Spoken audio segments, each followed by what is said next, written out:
London has a way of swallowing its own history.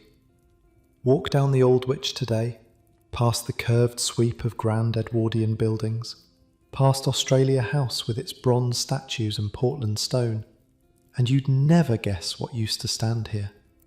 Never guess that beneath your feet, paved over and forgotten, lies the ghost of one of London's most dangerous, most colourful, most strangely alive neighbourhoods. Here's what it was like to survive Wych Street in the late 1700s. Wherever you're listening from tonight, I'd love to know. Drop a comment with your corner of the world and what time it is there. And if you enjoy drifting off to stories of forgotten places, a subscribe would mean a lot. But for now, just settle in. Sink a little deeper into your pillow. Pull the covers up. Because where you're going, there are no clean sheets, no warm beds, no comfort at all, really. Just survival. The year is 1783. You're 14 years old, and you've just arrived in London. Not by choice, exactly. Your father died last winter. Consumption. The village couldn't support another mouth without a man's wages attached, so your mother did what thousands of mothers did in Georgian England. She found you an apprenticeship. 7 years of labour in exchange for a trade, a bed, and enough food to keep you breathing. The coach drops you at the Strand. You've never seen so many people in your life. Back home, everyone knew everyone. Here, thousands of faces rush past without a single glance in your direction.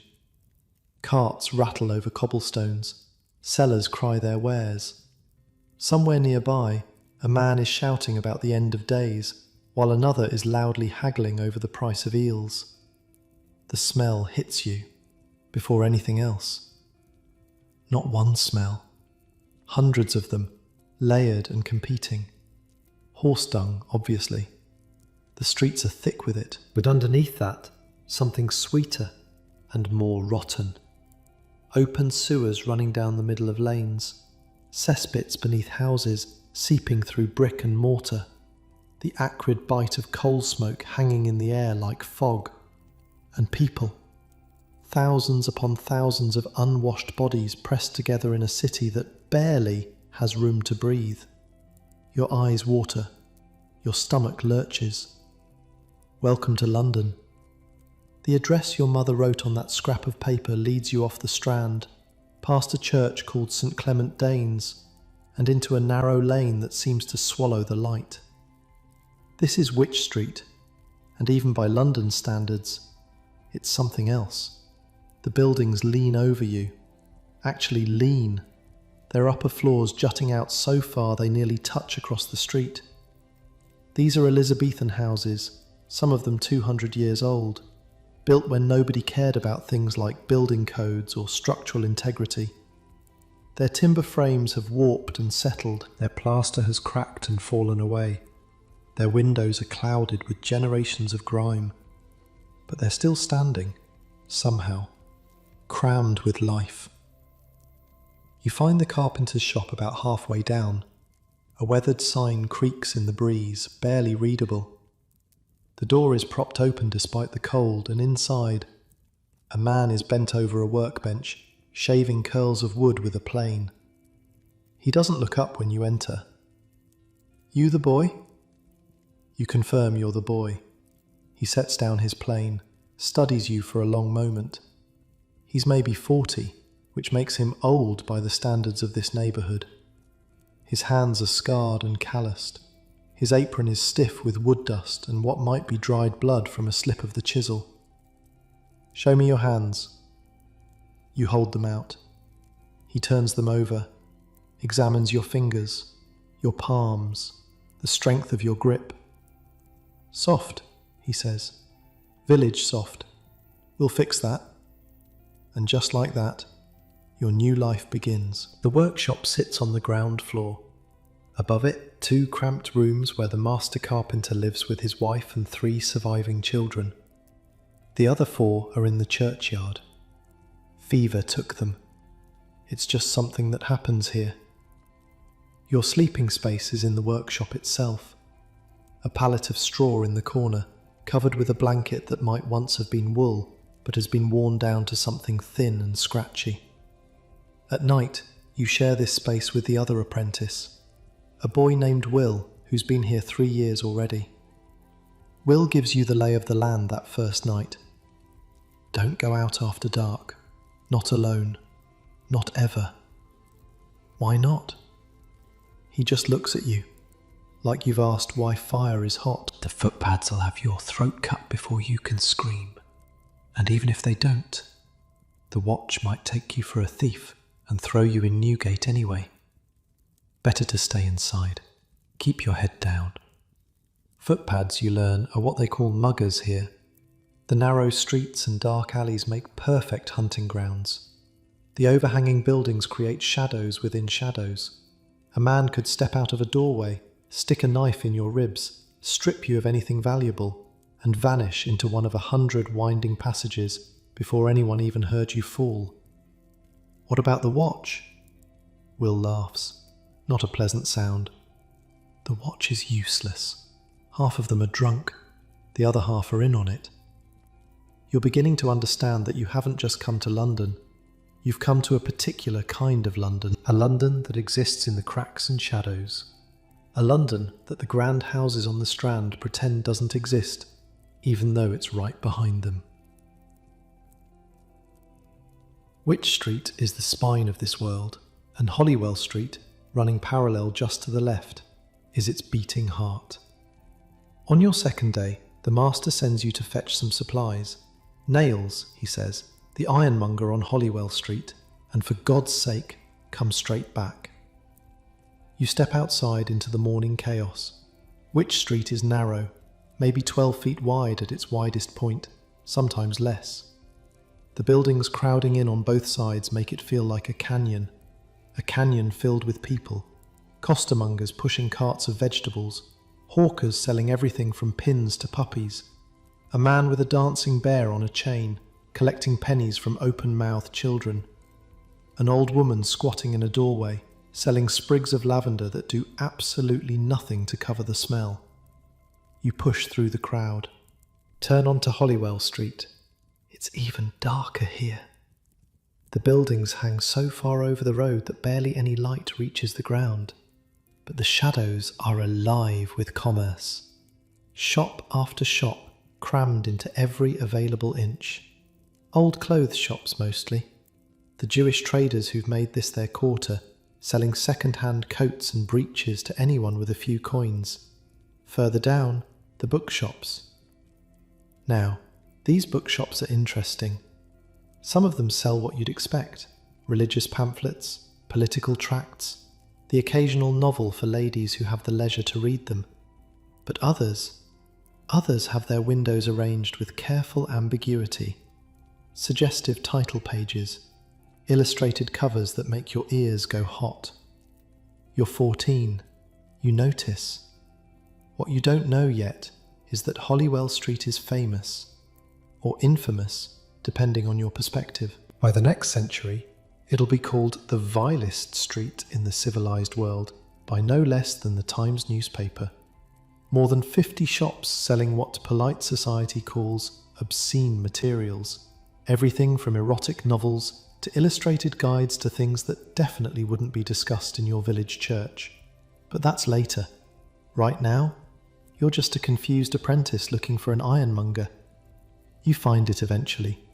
Hand over the coins, get your nails. And then, because you're 14 and curious, you take a slightly longer route back.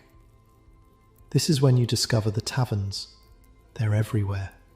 The Rising Sun, the Black Lion, the George, the Crown and Anchor. Every few doors, another establishment offering ale and gin and company to anyone with pennies to spend. Even at this hour, they're doing steady business. Men spill out onto the street, tankards in hand, laughing and arguing and occasionally throwing punches. At one tavern, the Crooked Billet, a woman in a stained dress is standing on an overturned crate, belting out a song with lyrics that make your face burn. The crowd loves it. Coins rain into a basket at her feet. This is Wych Street. This is your new home. A place where the upper floors of buildings nearly touch across streets so narrow that a man could shake hands with his neighbour without leaving his window. Where the buildings themselves are older than memory, survivors of the Great Fire that destroyed so much of London in 1666. Where the shadows hide everything, from romance to robbery. Where the taverns never close, and the songs are never polite. You hurry back to the workshop. The master doesn't ask why you took so long. Maybe he knows. Maybe everyone who comes to Wych Street takes that extra walk, just to understand where they've landed. He puts you to work immediately, sanding. Always sanding at first. Your hands blister within days. Then the blisters pop. Then they blister again. Eventually, the skin toughens into something leather-like. Your palms lose their softness. Your fingers learn the grain of wood. Weeks pass. Then, months. You start to understand the rhythms of this place. The street wakes early, vendors setting up stalls before dawn to claim the best spots. The morning rush comes next, a tide of humanity flowing toward the Strand and Fleet Street, toward the courts and counting houses where the city does its respectable business. Midday brings a lull. The taverns fill with working men eating meat pies and drinking small beer. Afternoon is for shopping, for gossip, for the endless circulation of news and rumour that keeps the neighbourhood alive. And evening. Evening is when Wych Street truly comes alive. The theatres open their doors. The Olympic, the Globe, rebuilt on the site of the old Lion's Inn after some developer decided culture was more profitable than law. The smaller venues, where performers of various talents compete for pennies. The street fills with playgoers, some heading for the legitimate stage, others for the bawdy houses that cluster around the fringes. The taverns overflow. The smell of tobacco and spilled beer mixes with whatever's cooking in the dozens of food stalls that spring up after dark. Oysters, fried fish, hot potatoes, meat of questionable origin shaped into pies and sold for a penny apiece.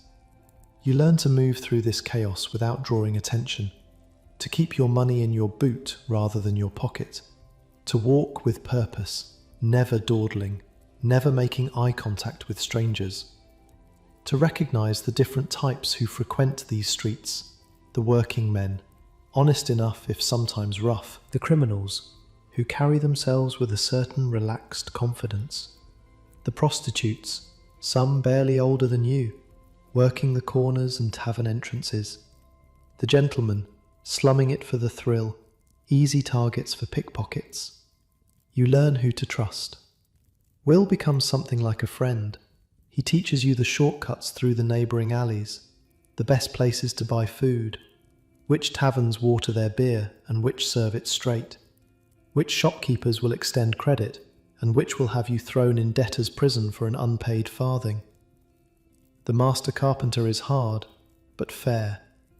He hits you sometimes when you make mistakes, but no harder than he hits Will, and he makes sure you're fed. His wife slips you extra bread when she can. Their children, 2 girls and a boy, watch you with curious eyes but never speak. This is life in Wych Street. Cramped, dirty, dangerous, but also alive, in a way your village never was. Back home, every day was the same. Here, every day is a small adventure. A fire in a nearby chimney that brings the whole street running with buckets. A public execution cart passing through on its way to Tyburn. The condemned man either weeping or laughing, or staring straight ahead with empty eyes. A brawl spilling out of a tavern. Men rolling in the filth while the crowd cheers. A travelling performer with a trained monkey that picks pockets while its master distracts. You're starting to settle in. Starting to feel like you might survive this. Then, one evening in your 6th month, you see something that changes everything. You're in the workshop, alone. Will's gone to run an errand. The master's upstairs with his family. You're working by candlelight, finishing the sanding on a chair leg that needs to be perfect by morning. Through the window, you see someone slip out of the building across the street. It's a young man, early 20s maybe, small and slight, with the kind of boyish face that makes him look younger than he is. He moves with an easy confidence, like someone who knows exactly where he's going and exactly how to get there. What's strange is how he moves. Not through the door, but through a window on the second floor. He drops onto a narrow ledge, catches himself, swings down to the street with the grace of a cat. He sees you watching. For a moment, your eyes meet. He grins, tips an invisible hat, and vanishes into the darkness of Holywell Street. You don't know it yet, but you've just seen one of the most famous men in London. His name is Jack Shepherd. He was apprenticed to a carpenter, just like you, not far from where you're standing now. But unlike you, he didn't stick with the trade. He fell in love with a woman who worked the streets, fell in with a crowd of thieves, and fell, eventually, into a career of burglary that's making him the talk of every tavern in the city. By next year, he'll escape from Newgate Prison twice.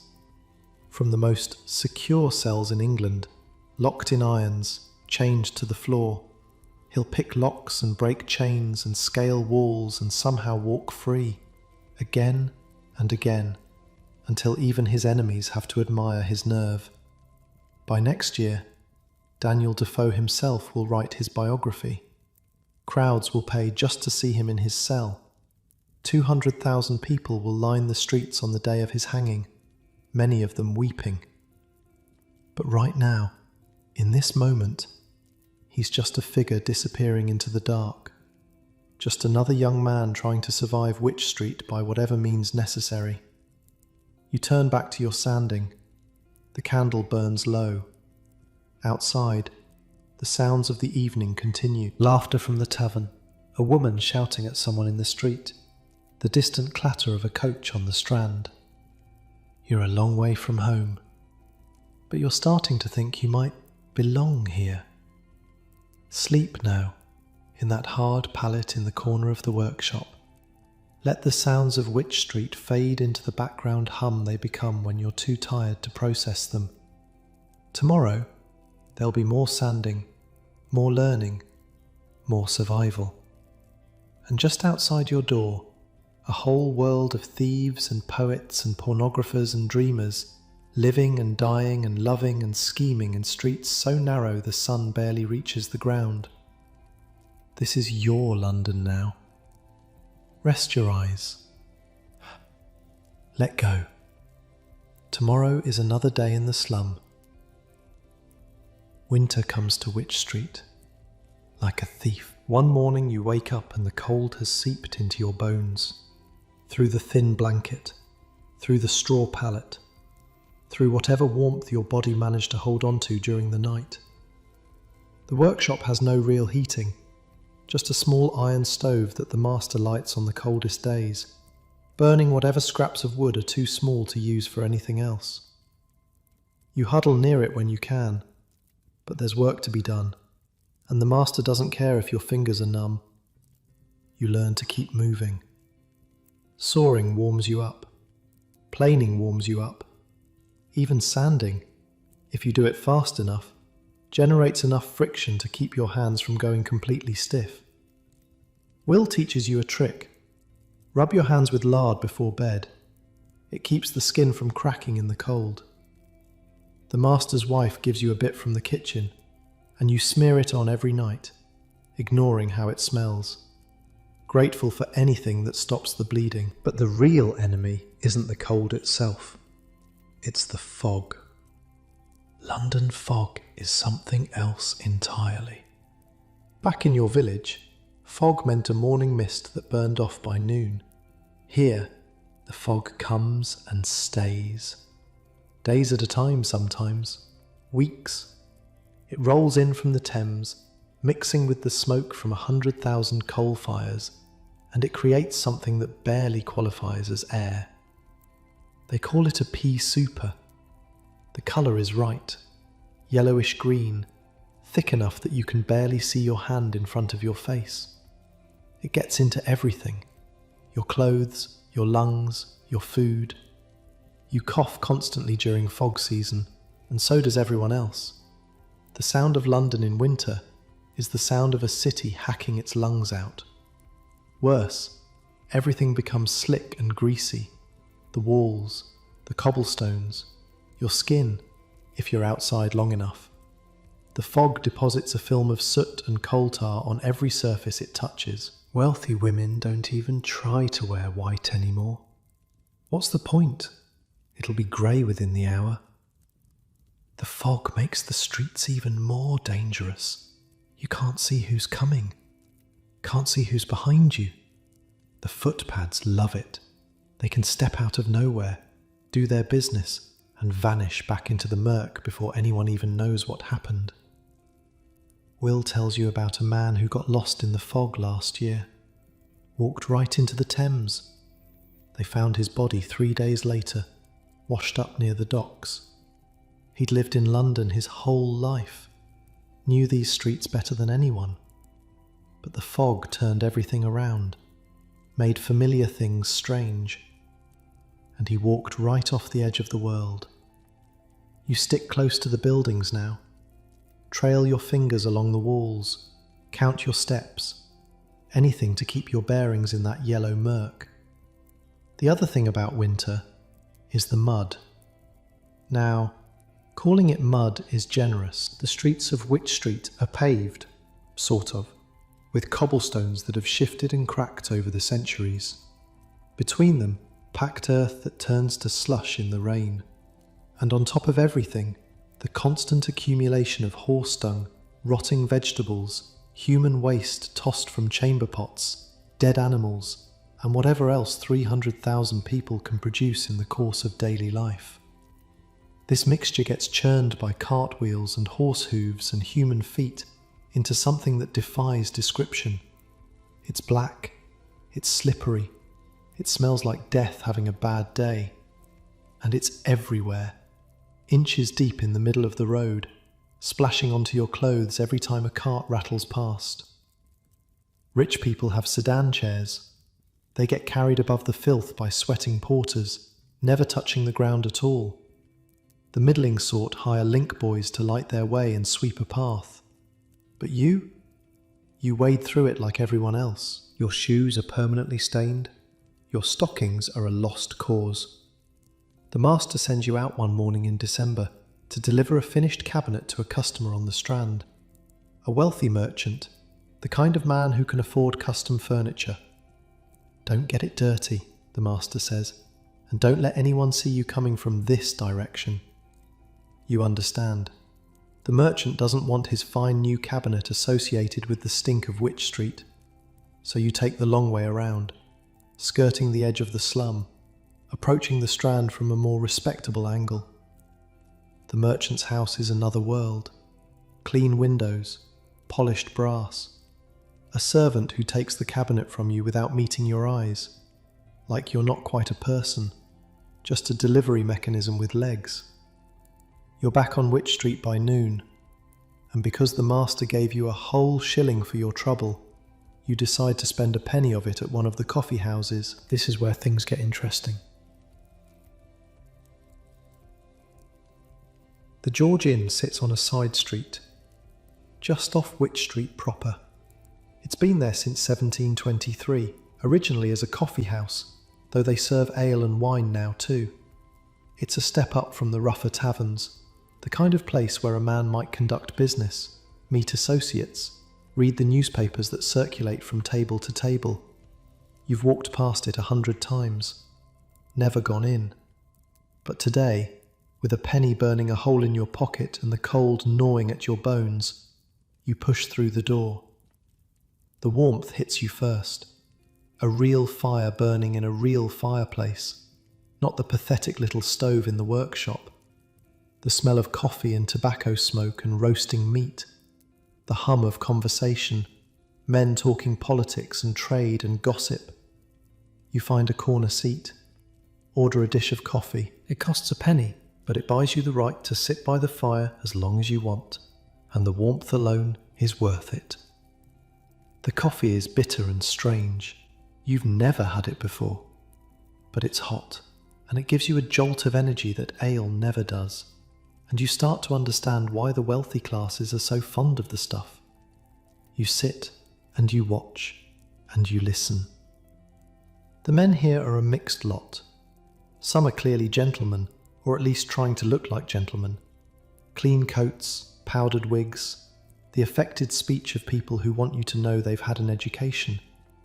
Others are tradesmen like your master, here to make contacts or close deals. And others still are harder to place. Men with watchful eyes and careful smiles, who could be anything from merchants to criminals to both. One man stands out. He's older, heavy-set, sitting at a table by himself, surrounded by papers and books, muttering to himself as he writes. Every few minutes he looks up, scowls at the room like it's personally offended him, and goes back to his work. The serving girl catches you staring. "That's Mr. Johnson," she says. "The dictionary man. Uses this place as his office, he does. Gets his letters sent here and everything. Samuel Johnson. You've heard the name. Even in your village people knew about the dictionary. The great project to capture the entire English language in a single book. Years of work. Thousands of pages. The achievement of a lifetime. And here he is, in a coffee house off Wych Street, scratching away at whatever he's working on now, looking like he hasn't slept in a week. You watch him for a while. The way he crumples up pages and tosses them aside. The way he mutters and curses under his breath. The way he calls for more coffee without looking up from his work. So this is what genius looks like. Tired and grumpy and sitting in the corner of a coffee house, trying to make words do what he wants them to do. Another man enters, well-dressed, friendly smile, carrying himself with the ease of someone who's comfortable everywhere he goes. "Mr. Johnson," he approaches the writer's table. "A pleasure, as always." Johnson looks up, his scowl deepens. "Perfect. What do you want?" "Perfect. Henry Perfect. You'll learn more about him later. How he was born to a clerical family, trained for the church, but found the life of a con man more suited to his talents. How he dresses as a vicar and talks his way into respectable homes, charming old ladies out of their savings with tales of charitable causes that don't exist. Right now, he's playing his part perfectly. Smooth voice, trustworthy face. He slides into a seat across from Johnson and starts talking about some literary project he claims to be funding. Johnson isn't buying it. You can tell from the way his eyes narrow, the way he keeps his hand on his purse. "I have work to do, Mr. Perfect. Good day." Perfect smiles, not offended at all, and moves on to another table, another mark. The game never stops for men like him. You finish your coffee, slip back out into the cold. The serving girl's words stay with you, though. Gets his letters sent here. You realise that for men like Johnson, a coffee house isn't just a place to drink. It's an office, a meeting room, a postal address. In a city where half the population can barely afford a room, let alone a proper house, these establishments become something like home for the men who use them. You've learned something today. These streets aren't just full of footpads and prostitutes. They're full of geniuses and con men and everyone in between, the high and the low, rubbing shoulders in the same cramped rooms, breathing the same foul air. Spring comes eventually, the fog lifts, the mud dries, sort of, and your apprenticeship starts to feel less like survival and more like education. The master takes you out on jobs now, real jobs, installing cabinets in houses all over central London, fitting doors and window frames, repairing furniture for people who can't afford to replace it. You see how the other half lives.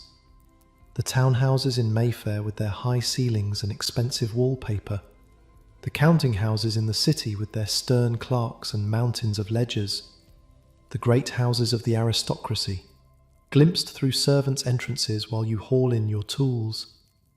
And you see how the very bottom lives too. One job takes you past the edge of St. Giles, the Rookery, they call it.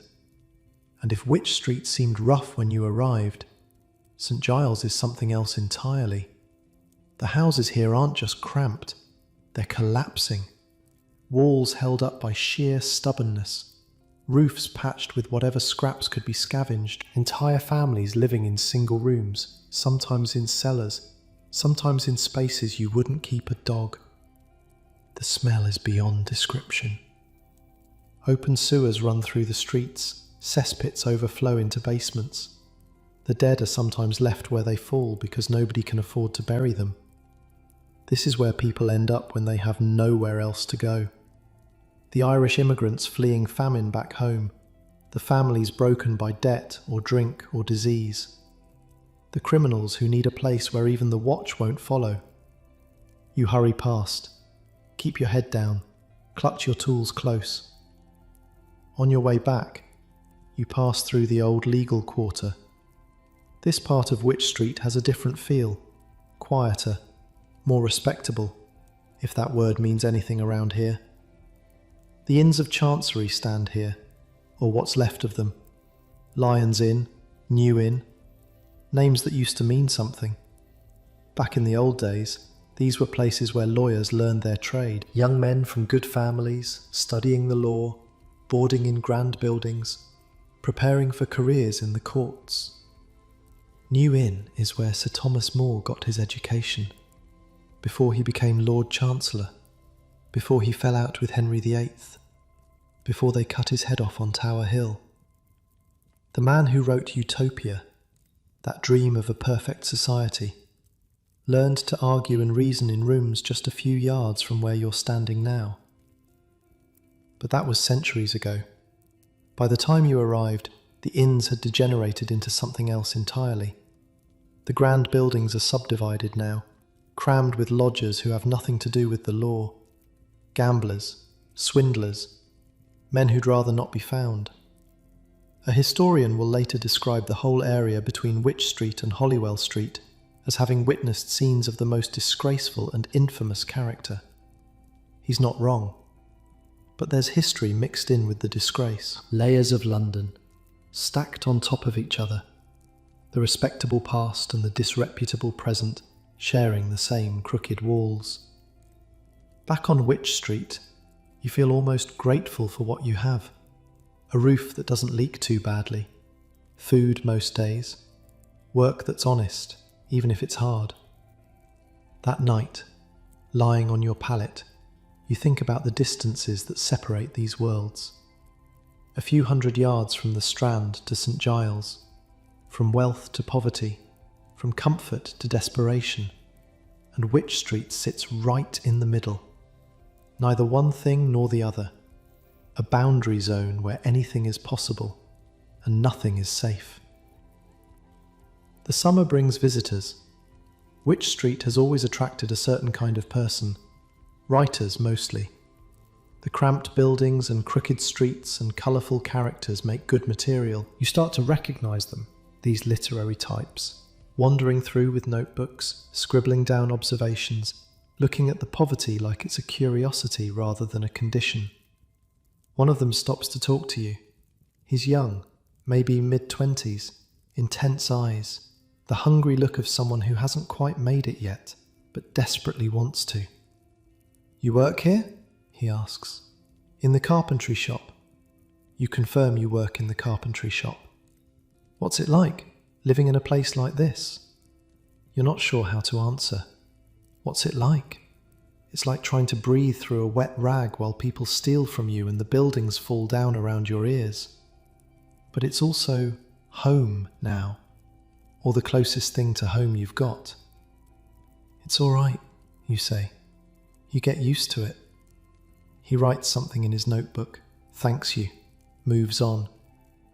You'll never know his name, but years from now, when a book called Bleak House comes out, and everyone's talking about the author who captures the dark heart of London so perfectly, you'll wonder if that young man found what he was looking for on these streets. The autumn brings your first real trouble. You're coming back from a delivery late in the evening. The master kept you working past dark because a customer was impatient, and now you're hurrying through streets that have turned dangerous with the setting sun. You hear footsteps behind you. Will's advice echoes in your head. Don't look back. Don't run. Running just makes you look like prey. You speed up anyway. The footsteps speed up too. A hand grabs your collar, yanks you into an alley. There are two of them, rough looking. One has a knife that catches the faint light from a window somewhere above. Your money. Now. Your money. The few coins you earned from this week's deliveries. The sum total of everything you own in the world. You hand it over. What else can you do? They take it. Take your hat too, for good measure. Shove you against the wall hard enough to knock the wind out of you. And then they're gone, melting into the darkness like they were never there at all. You sit in that alley for a long time, catching your breath, waiting for your heart to stop pounding. This is what they warned you about. This is what everyone warned you about. But here's the thing. You're still alive. You still have your tools. You still have your apprenticeship. In Wych Street, that counts as a good outcome. You pick yourself up, brush off your clothes, walk the rest of the way home with your head up, even though you're trembling inside. The master doesn't ask about the missing hat. Maybe he knows. Maybe everyone just knows. Will gives you an extra piece of bread at dinner. Doesn't say anything about it. Just passes it over like it's nothing. You eat it slowly, watching the candle burn down in the workshop window. Listening to the sounds of the street outside. Laughter and shouting, and somewhere, faintly, music. Tomorrow you'll start over. Save your coins again. Learn to watch your back a little better. Keep surviving. That's all anyone does here, really. Keep surviving. One day at a time. One narrow street at a time. In the cramped and dangerous and strangely beautiful heart of old London. Close your eyes now. Let the sounds fade. Tomorrow's another day. 2 years into your apprenticeship, the master finally trusts you with tools. Real tools. Not the sanding blocks and scraps you've been working with. A proper set of chisels, worn but sharp, passed down from an apprentice who didn't make it. Fever took him, same as the master's children, same as a lot of people around here. You don't ask whose they were, you just take them. Keep them clean, learn to use them like extensions of your own hands. The work changes after that, more precise, more skilled. You're not just smoothing surfaces anymore, you're cutting joints, fitting panels, shaping wood into something that might actually be beautiful if you do it right. Will finishes his apprenticeship that spring, 7 years, served in full. And now he's a journeyman carpenter with the right to take paying work on his own. He could leave, find a shop somewhere else, maybe even save up enough to become a master himself one day. He doesn't leave. Where would I go? He says. This is home. He rents a room above one of the taverns on Holywell Street. Cramped, probably crawling with bedbugs, but his own. The ceiling sags in the middle. The floorboards creak with every step. Rain gets in through gaps around the window frame. But he pays his own rent and answers to no one. Which counts for a lot in a place like this. You visit sometimes, after work. sharing a pot of ale and watching the chaos of the street below. From Will's window you can see straight down into the heart of Holywell Street's famous book trade. Now, you'd noticed the bookshops before. Hard not to. But you'd never really understood what was happening in them until Will explained it. See that one? 3 doors down? The one with the crescent moon sign? You see it. An old shop, the oldest on the street according to Will, with a golden half moon hanging above the door. The moon has a face painted on it. Pouty lips, thick eyebrows, the kind of expression that suggests it's seen things it would rather forget. That's been there longer than anyone can remember, selling books the whole time, but not just any books. You've heard rumours. Everyone on these streets has heard rumours, but Will lays it out plain.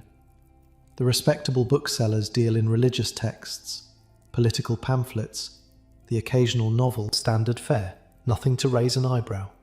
But mixed in among them, hidden behind innocent storefronts, a different kind of trade flourishes.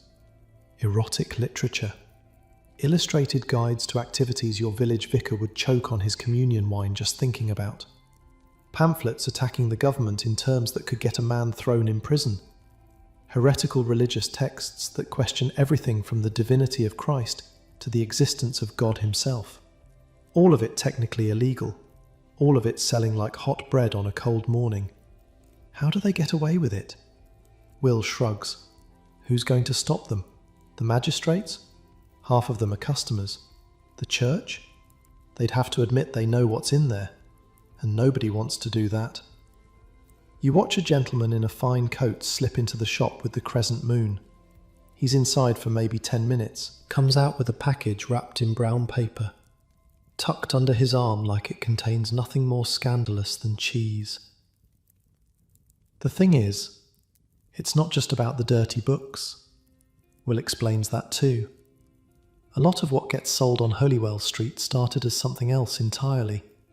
Political writing, radical ideas, the kind of thinking that got people killed in France and could get them killed here too if the wrong person was listening. The publishers and booksellers on this street have been mixing sedition with pornography for generations, hiding dangerous thoughts behind titillating covers. If the authorities come looking for revolutionary pamphlets, all they find is smut. And nobody wants to admit they were buying smut. Clever. Dangerously clever. You file this away. Keep walking past the bookshops with your eyes forward. You're not interested in that kind of trouble. What you are interested in is music. There's a shop at number 26 Wych Street. Musical instruments. Flutes mostly, but also clarinets, pianos, anything a person with money and musical ambition might want. The sign above the door reads, Astor and Company. You've passed it 100 times, heard the sound of instruments being tested inside, scales and arpeggios drifting out into the street. Once, you stopped to watch a craftsman in the window, carefully shaping the body of a flute with tools not so different from your own. The owner's son works the counter most days. Young fellow, thick German accent, always smiling. His name is John, or Johann if you catch him when he's tired and slips back into his native tongue. You strike up a conversation one afternoon. You're delivering a cabinet to a house nearby, and you stop to admire a piano in the window. Beautiful, yes, John says. English make, very popular now. You ask how much something like that costs. He names a figure that would take you 3 years to earn. Ah, but for listening is free, he says, and sits down to play a few bars of something you don't recognise. Something complicated and light, his fingers moving over the keys like it's the easiest thing in the world. You listen until you have to go. What you don't know, what nobody on this street knows yet, is that John isn't going to stay here. He's got plans. America, he says, though he doesn't say it to you. A brother there in New York who started a butcher shop. Another brother here in London making the instruments. And John, the youngest, dreaming of something bigger. Within the year, he'll be gone. Sailed to Baltimore with a cargo of flutes and a head full of ambition. He'll make his fortune, not in music, but in furs, trading pelts with the natives up in the northern wilderness. And then he'll make another fortune in opium shipped to China, of all things, and then another in New York real estate.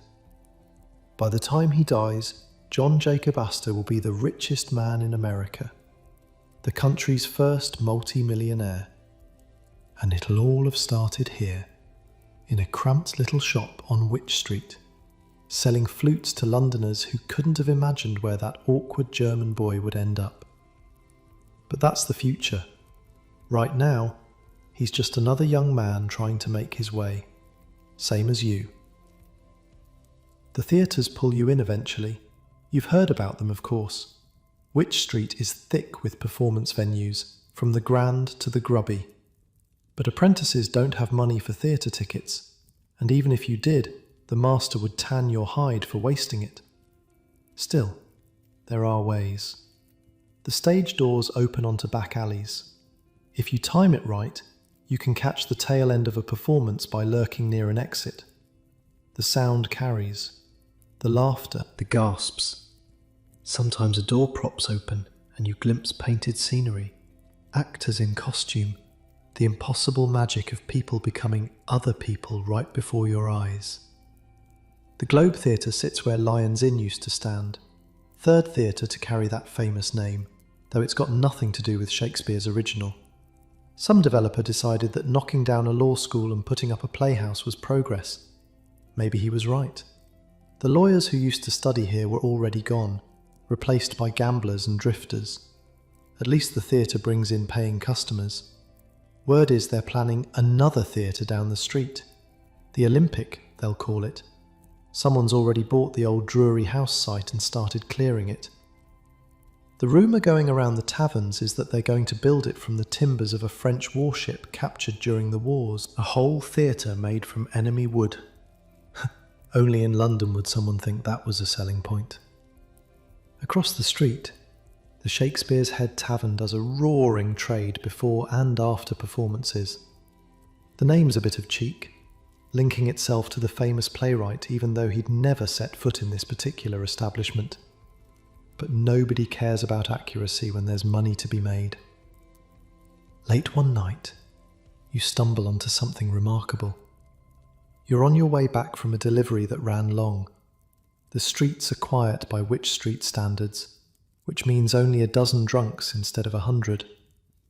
You're passing the Shakespeare's Head when you hear laughter inside. Not normal tavern laughter.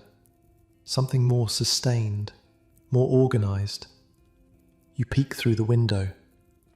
A group of men sits around a large table, drinking and arguing and clearly having the time of their lives. They're well dressed, these men. Writers and artists and editors, by the look of them. The kind of people who stay up all night because the ideas won't stop coming. Someone notices you looking, waves you in. You shouldn't. The master expects you back.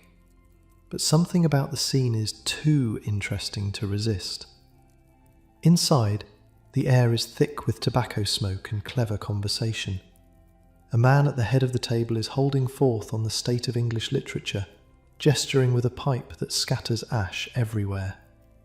Others interrupt him, disagree with him, buy him drinks to make him shut up. The Club of Owls, someone explains when you ask. We keep late hours, hence the name. You have no idea what any of them are talking about. Philosophy? Politics? The proper way to structure a sonnet? It's all Greek to you, and some of it might literally be Greek for all you know. But you listen anyway, nursing a single ale that someone presses into your hand, watching these men argue about ideas like ideas are the most important thing in the world. One of them, a younger fellow with ink stains on his fingers, asks what you do. Carpenter's apprentice, down the street. He nods like that's perfectly reasonable. Honest work, more than most of us can claim. Years later, you'll learn that this man went on to edit a magazine called Punch. that he lived upstairs from this very tavern for a while, surrounded by the chaos of Wych Street, writing satire that would make emperors uncomfortable. But tonight, he's just another dreamer, drinking too much and talking too fast, trying to figure out what kind of man he wants to be. You slip out before anyone expects you to say anything clever. Back to the workshop, back to reality. But something's shifted. You've seen behind the curtain, just a little, seen that the world isn't just divided into rich and poor, respectable and criminal. There's a whole other category of people who live by their minds, who trade in words and ideas instead of goods and services. And they're here, on your street, drinking in your taverns. Your world is bigger than you thought. The year turns. 1786 becomes 1787. Your apprenticeship enters its middle phase. The work gets harder in some ways, easier in others. Harder because the master expects more. Easier because you actually know what you're doing now. Your hands have learned the language of wood. You can look at a piece of oak and see the grain, know where it wants to be cut, anticipate how it'll behave when you shape it. The street changes too. Some shops close, others open. The usual churn of any neighbourhood. But Wych Street has a way of staying the same even as everything transforms. The buildings still lean. The alleys still stink. The pickpockets still prowl. One morning, you wake to shouting in the street. Not unusual. People shout all the time around here. But this sounds different, organised, a crowd, gathering and growing. You push your way outside. A cart is making its way down Wych Street, a heavy wooden cart pulled by 2 horses, surrounded by constables with clubs and worried faces. And in the back, standing with his hands bound but his head held high, a young man you recognise. Jack Shepherd. They caught him again. Everyone knew they would, eventually. The escapes couldn't go on forever. Not from Newgate, not from the most secure prison in England. This time they'd kept him in irons, chained to the floor in a cell called the Stone Castle, watched around the clock by guards who'd been promised rewards if he stayed put. And still, somehow, he'd gotten out. Picked the locks on his chains with a bent nail, broke through 6 locked doors, scaled the prison wall in the dark. They found him a week later, drunk in a tavern, because of course they did. Even geniuses make stupid choices. But here's the thing, the crowd isn't angry at Jack, they're angry for him. Women throw flowers, men cheer his name, children run alongside the cart, reaching up like he's some kind of saint instead of a thief. The constables look nervous. They're outnumbered 100 to 1, and everybody knows it. Jack spots you in the crowd. For a moment, your eyes meet. Same as that night years ago, when you saw him slip out a window like a cat. He grins, that same boyish grin, tips his head in acknowledgement, and then the cart moves on, toward the Strand, toward Tyburn, toward the gallows where his luck will finally run out. You don't follow, can't stomach it, but you hear about it later. Everyone hears about it. 200,000 people showed up to watch Jack Shepherd hang. That's more than the entire population of most English cities. They lined the route from Newgate to Tyburn, weeping and cheering in equal measure. Some of them wore white, like it was a wedding instead of an execution. His lover Bess had a plan to rescue him, grab the body after the required 15 minutes on the rope, rush him to a doctor, try to revive him before death became permanent. It had worked before, with other hanged men. The body doesn't always die right away, but the crowd ruined it. They surged forward, trying to touch him, trying to help in their own misguided way. They pulled on his legs to speed the end, thinking they were doing him a mercy. By the time Bess got close, there was nothing left to save. 22 years old, that's all Jack Shepherd got. A carpenter's apprentice who learned to pick locks instead of cut joints. A boy who fell in love with the wrong woman in a tavern just down the street from where you're sleeping right now. A legend who burns so bright that Daniel Defoe himself wrote his biography. You think about him for a long time after. Think about the choices that separate one life from another. He started where you started. Same streets, same trade, same options. But he made different choices. And here you are, still breathing, while Jack Shepherd swings from a rope and becomes a story people will tell for centuries. You go back to work. What else is there to do? The chisel feels solid in your hand. The wood shavings curl away clean. Outside, Wych Street keeps moving, keeps living, keeps forgetting the dead boy who used to haunt its shadows. Close your eyes now. Let the sounds of the street fade. You've earned your rest tonight. Tomorrow, the work continues. Fever comes for you in the summer of 1788. You don't know where you caught it. Could have been anywhere. The water you drank from the public pump, drawn from wells that sat a few feet from overflowing cesspits. The food you bought from a street vendor whose hygiene was questionable at best. The air itself, thick with the exhalations of 250,000 people crammed into spaces meant for 1/10 that number. One morning you wake up and your bones ache. By noon, you're shivering despite the July heat. By evening, you can barely stand. The master's wife takes one look at you and crosses herself. Get him out of the workshop, now. They carry you upstairs, lay you on a pallet in the corner of the family's own cramped quarters. This is either a kindness or a practical decision. If you die in the workshop, they'll have to burn everything you touched. Upstairs, at least, the damage is contained. You drift in and out for days, maybe weeks. Time stops making sense. There are moments of clarity when you can see the cracked ceiling above you, hear the sounds of Wych Street filtering through the thin walls, and there are stretches of darkness where nothing exists except heat and pain, and the sound of your own heart struggling to keep beating. The worst is the thirst. Your body burns from the inside, and all you want is water, but they ration it carefully. Too much and you'll vomit it right back up. Too little, and you'll dry out like leather in the sun. The master's wife knows the balance, learned it from watching too many people die.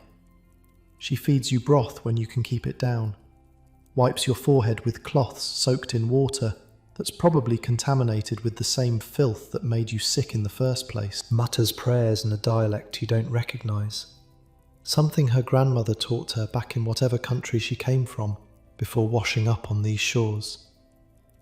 At one point, they send for a doctor. You learn this later. He took one look, charged his fee, and said there was nothing to be done except wait and see if your constitution was strong enough to fight it off. Some people survive this kind of fever. Most don't. The doctor didn't offer odds either way. You see things during the fever. Your mother standing by the window telling you to come home. Your father, dead these 5 years now, reaching out his hand. A woman you don't recognise with kind eyes and a voice like water over stones. When the fever finally breaks, you're thin as a rail and weak as a kitten, but alive. Thought we'd lose you, Will says, sitting beside your pallet with a cup of small beer. The odds weren't good. You ask how long. 3 weeks, maybe a bit more. The master had to take on a day labourer to cover your work. 3 weeks. An eternity in a place where missing one day's wages can mean missing one day's food. But you're alive, and in Wych Street, that's never a guarantee. Recovery takes another month. You start with small tasks, sitting up, walking across the room, climbing down the stairs to the workshop without your legs giving out beneath you. The master doesn't rush you. Can't afford to lose another apprentice, probably. Training a new one would take years. By autumn, you're back to something like normal. Thinner than before, weaker in ways that might never fully heal, but working, earning, surviving. The fever changes things, though. Makes you see the world differently. You've looked into the dark, and it looked back. And now everything feels a little more precious, a little more fragile. The warmth of the workshop fire, the taste of bread when you've gone hungry, the sound of laughter drifting out of a tavern on a cold night. You start spending more time at the rising sun. It sits near where Wych Street meets the Strand, in a building that's been a drinking establishment for as long as anyone can remember. Before they called it the Rising Sun, it went by another name, the Crooked Billet, after some old heraldic symbol that probably meant something to somebody 100 years ago. The building itself is ancient, one of those timber frame survivors from before the Great Fire, leaning slightly to the left like it's had one too many drinks itself. The place has a reputation, a certain kind of reputation. On Saturday nights, a couple of women climb onto barrels outside the door and belt out songs that would make a sailor blush. Filthy verses about what goes on behind closed doors, sung loud enough to carry halfway down the street. The passers-by love it, toss coins into a hat, cheer for the dirtiest lyrics. Sometimes respectable gentlemen stop to listen, pretending they're just passing through, lingering a little too long with guilty smiles on their faces. It's theatre, in a way. Low theatre, the kind the fancy playhouses would never touch. But the crowds don't care about fancy. They want entertainment, and the bawdy wenches of the Rising Sun deliver. Have been delivering, according to the regulars, since their grandmother's time. Inside it's even livelier. A long room with a bar down one side, and tables crammed everywhere else. Sawdust on the floor to soak up the spilled beer and the occasional blood. A fire that's either too hot or not hot enough, depending on where you're sitting. And people. Always people. Dock workers and clerks and pickpockets and merchants, all rubbing elbows in the same smoky space.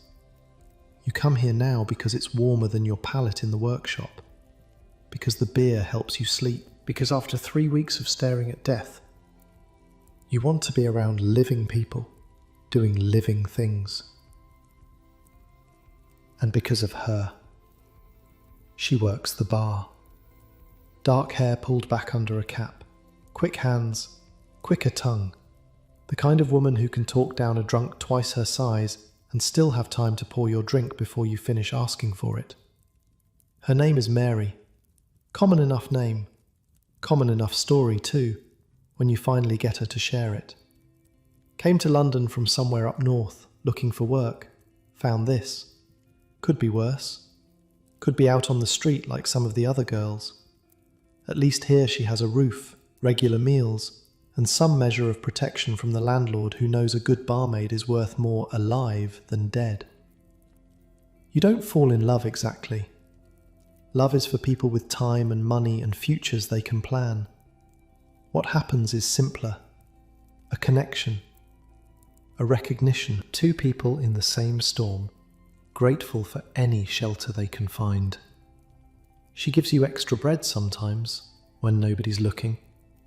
You fix the loose hinge on the storeroom door, the one that's been driving her mad for months. Small exchanges, the currency of people who have nothing else to trade. Winter comes again. Your third winter on Wych Street. The cold feels different now. Less like an enemy, more like an old acquaintance you've learned to live with. You know the rhythms of this place by heart now. The morning rush of vendors, the midday lull, the evening surge when the theatres let out and the taverns fill up, the late night quiet that's never quite quiet, always humming with footsteps and whispers and the distant sound of trouble. You know the people too, the regulars at the Rising Sun, each with their own story, their own tragedy, their own small victories. Old Peters, who claims he once served in the Navy and shows the scars to prove it, though his stories change depending on how much he's had to drink. Margaret the match seller, who's ancient beyond counting and knows every secret on the street, and will share them too if you buy her enough gin. Young Danny, apprenticed to the butcher, always covered in blood and always cheerful about it, dreaming of the day he'll own his own shop. There's also Carpenter John, no relation to the Astor brothers, a journeyman who drinks too much and works too little, and serves as a warning of what you might become if you're not careful. And Widow Harris, who takes in laundry and mending and gossip in equal measure, and who knows exactly who's sleeping with whom in every building on the street. And the Irishman whose name nobody can pronounce, who fled something back home that he never talks about, and who plays the fiddle so beautifully that even the bawdy wenches stop to listen. These are your neighbours now, your community, the closest thing to a family you've had since leaving your village all those years ago. One night, after closing, Mary tells you a story. There's a spot near the rising sun, she says, an open bit of frontage where the building juts out a little, creating a natural space for people to gather. Years ago, before anyone alive can remember, two gentlemen fought a duel right there. Over what? She shrugs. A woman, probably. Isn't it always? The story goes that they'd met earlier that evening in a tavern on Fleet Street. Words were exchanged, insults, something about the affections of a lady neither one of them had any real claim to. By the time they made it back to Wych Street, swords were drawn. One of them died, maybe both. The stories don't agree. But the spot where it happened became a kind of landmark. People pointed to it, told the tale, kept the memory alive even as the blood soaked into the ground and disappeared. Silly really, Mary says, dying over a woman you barely knew. You think about Jack Shepherd, about how he met Edgeworth Bess in a tavern not so different from this one, how he threw away a promising career for a woman who led him into crime, and eventually to the gallows. People do stupid things for love, or whatever they mistake for love. Would you, Mary asks, fight for someone? You consider the question. A year ago, you'd have said no. What's the point? Life's hard enough without adding violence to the mix. But now, looking at her face in the candlelight, you're not so sure. Depends on who, you say. She smiles, doesn't say anything more. The spring brings better weather and worse news. The landlord of the Rising Sun is selling up, moving somewhere respectable, now that he's made enough money off Wych Street's vices. The new owner, whoever it turns out to be, might keep things as they are, or might clean house. Might decide that bawdy wenches and cheap beer aren't the image he wants for his establishment. Mary doesn't know if she'll still have a job next month. There's always work, she says, but the way she says it makes clear what kind of work she means. The kind that happens in the darker alleys, with strangers who don't care about names or stories. You want to tell her that won't happen, that you'll protect her somehow. But what power do you have? You're an apprentice carpenter, 3 years from finishing your indenture, living on scraps in a corner of a workshop. All you can do is keep showing up, keep drinking the same bad beer, keep fixing what's broken when you can. The new owner arrives in April, a man named Cartwright, fat and jolly, with the look of someone who's done well in trade and wants a retirement project. He tours the premises with the kind of satisfied smile that suggests he's already counting the profits. Mary keeps her job, so do the bawdy wenches. Turns out Cartwright is more interested in money than morality, and the Saturday night shows pack the place to the rafters. Life goes on. That summer, you finish your 4th year of apprenticeship, more than halfway done now. The skills come easier. You can look at a drawing and see the finished piece in your mind, know exactly which cuts to make, which joints to use, how the wood will behave under your hands.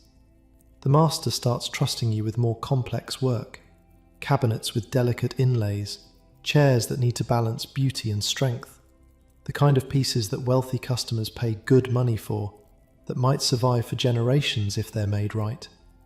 You're becoming something, not just a pair of hands doing what it's told. A craftsman.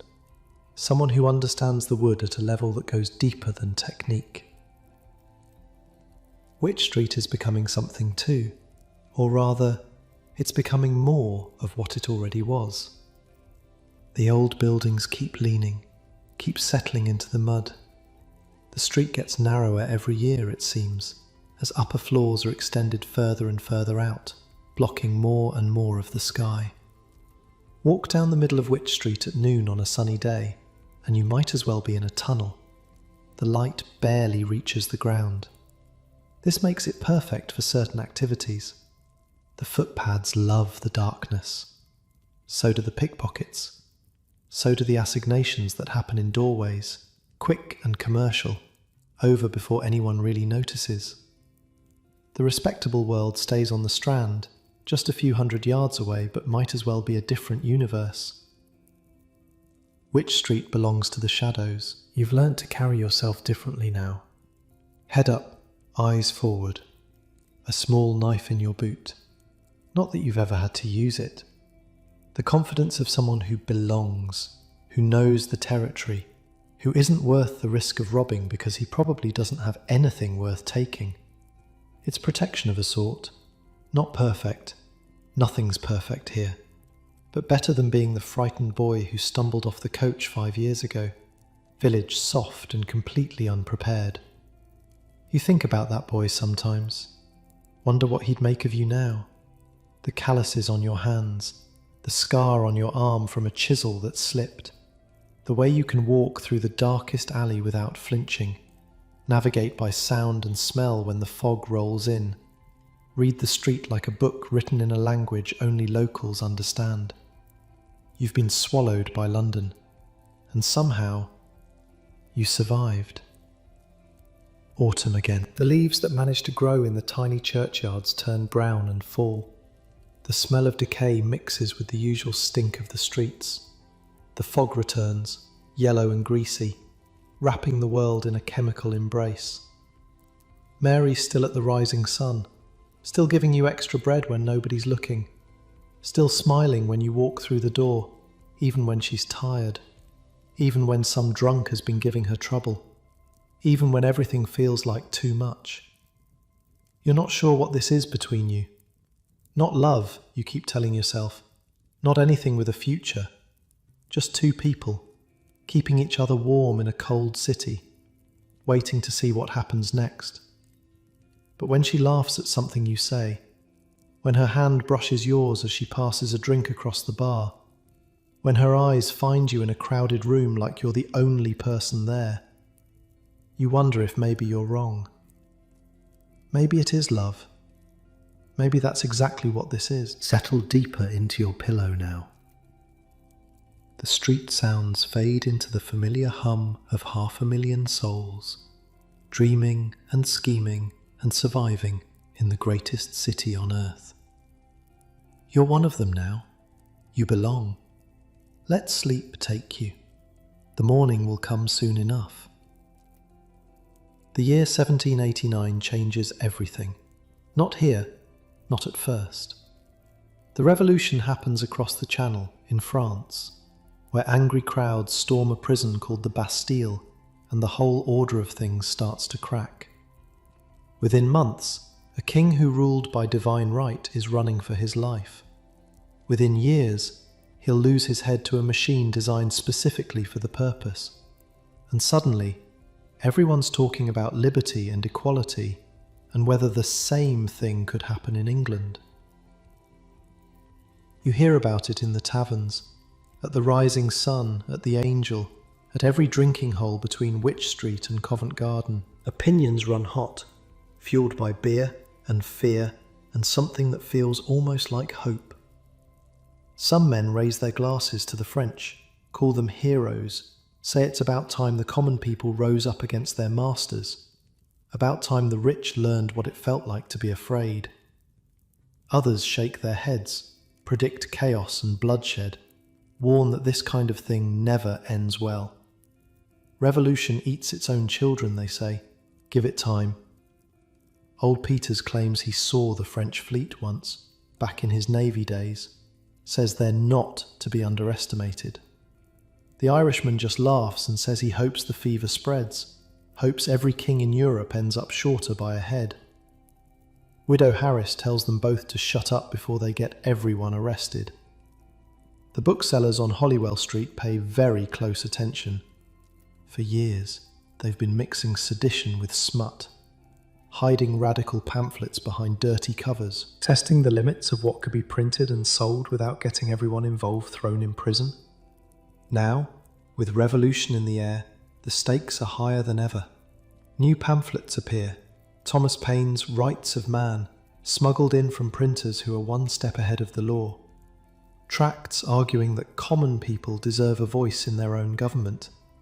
Ideas that would have gotten a man hanged a generation ago, now circulating openly in the shadows of Wych Street.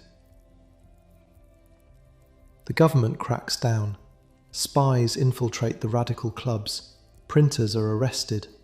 Some of the booksellers on Holywell Street suddenly close up shop, relocate, change their names. The ones who stay learn to be even more careful, burying the dangerous stuff deeper, speaking in code, trusting only customers they've known for years. You stay out of it. Politics isn't your business. You're a carpenter, not a revolutionary, but you can feel the tension in the air, the sense that something fundamental is shifting, that the world your children will inherit might look nothing like the world you were born into. If you have children, if you survive long enough to have anything at all. Mary wants to talk about the future. It's late, after closing time, and you're sitting in the empty tavern while she wipes down tables and counts the night's take. The fire has burned low.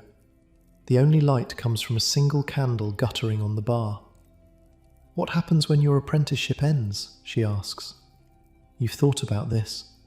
2 more years and you'll be free.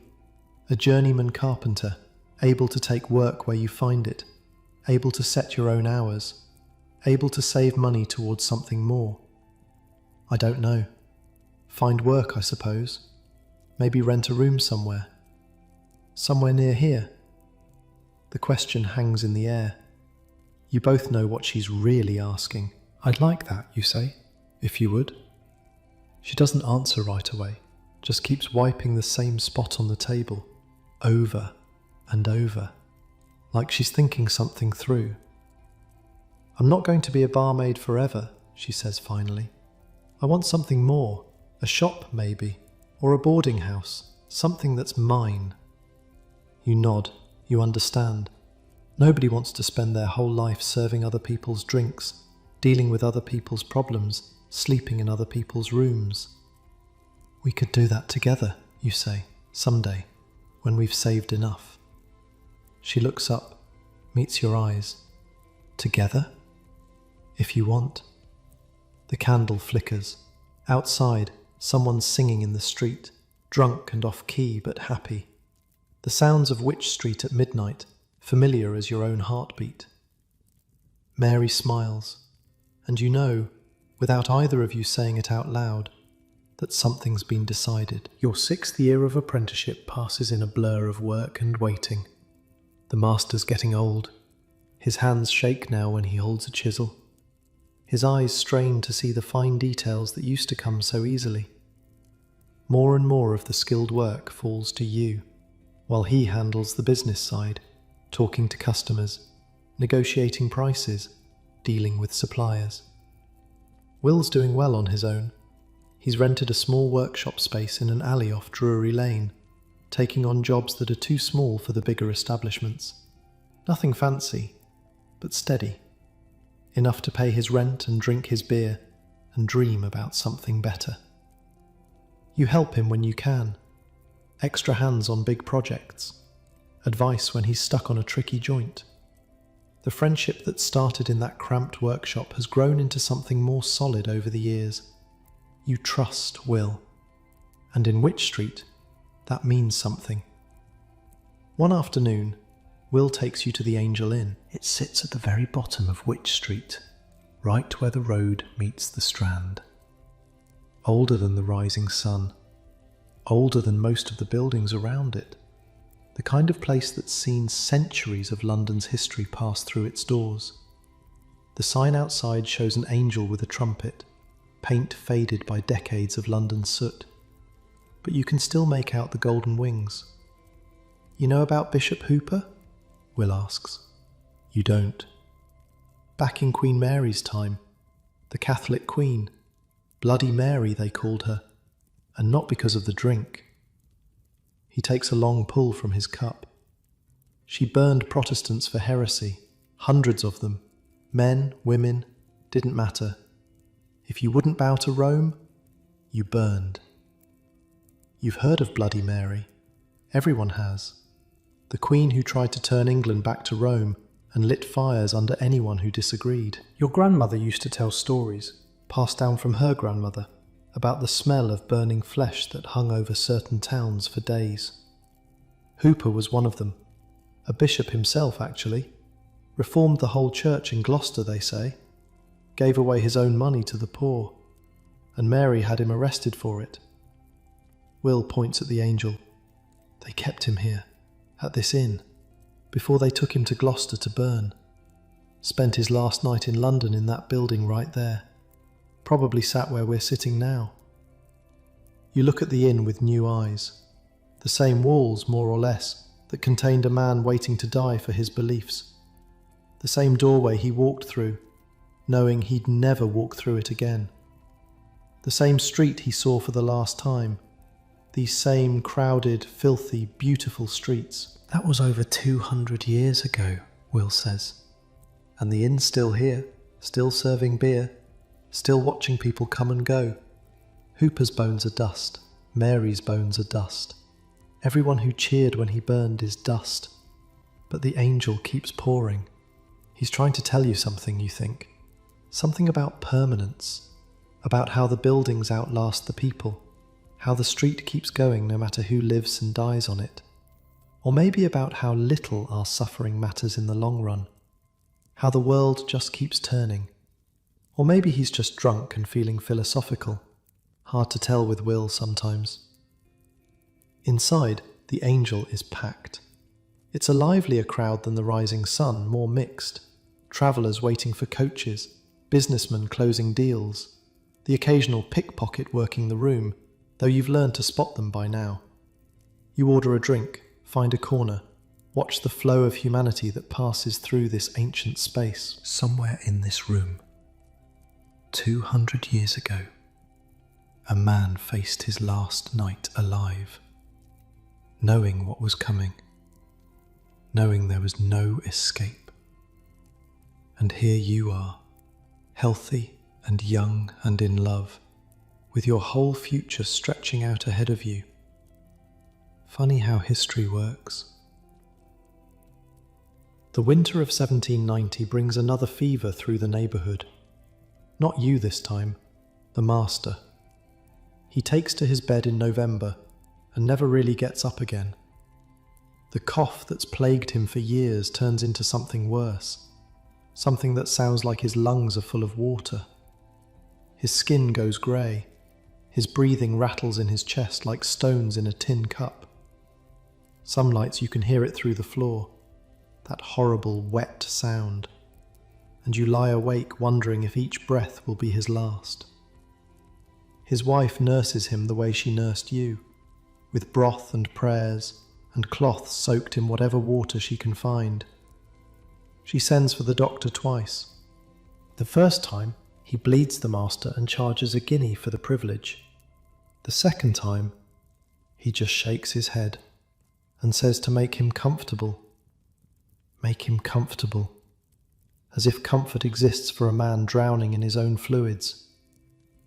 By Christmas, he's gone. The funeral is small. A few neighbours, a few customers who remember the old days. Will and you standing in the back of St. Clement Danes trying not to cry.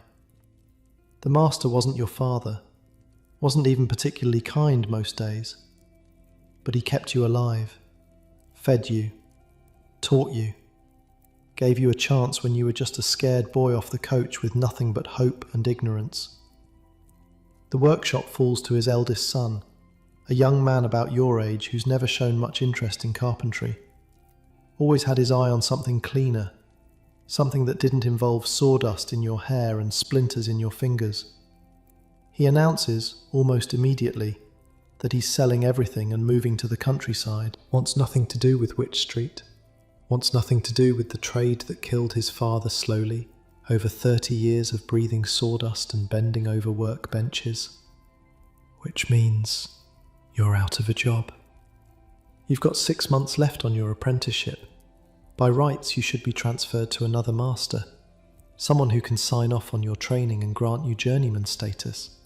But finding someone willing to take on an apprentice with only 6 months to go, someone who'd be doing all the teaching with none of the benefit of your labour, that's not easy.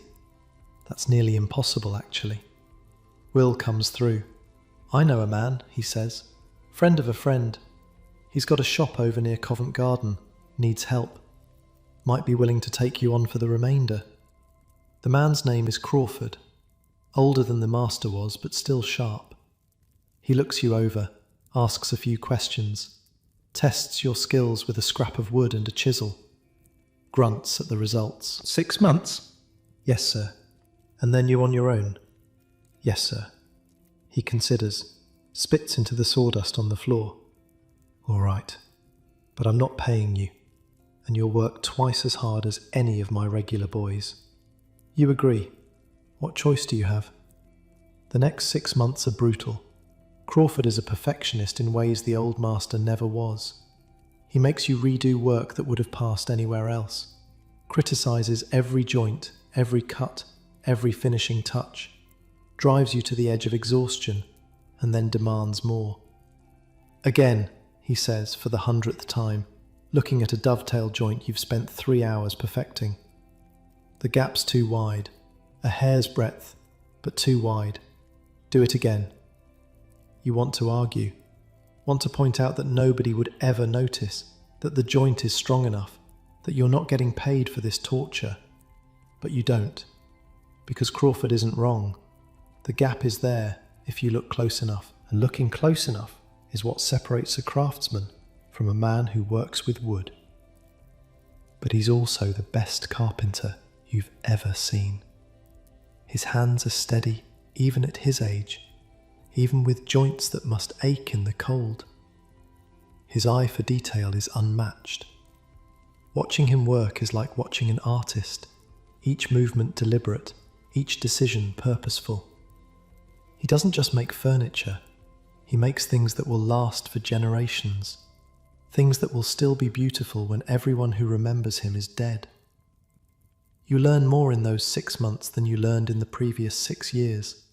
Not just technique, attitude, the difference between good enough and actually good. The pride of knowing that something you made with your own hands is the best it could possibly be. And then, one day in the summer of 1791, it's over. Crawford signs the papers, doesn't smile, because Crawford never smiles. But there's something in his eyes that might be approval, or at least the absence of disappointment.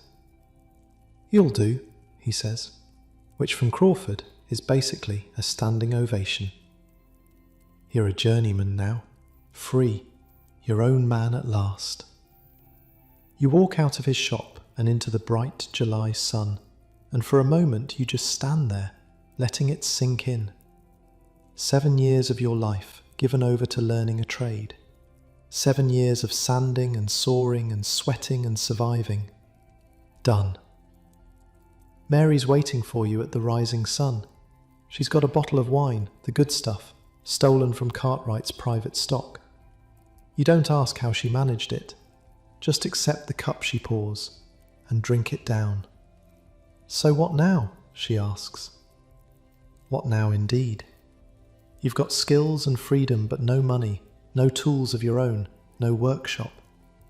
The streets are full of journeyman carpenters competing for the same jobs. Some of them have been at it for years and still haven't gotten anywhere. But you've got something they don't.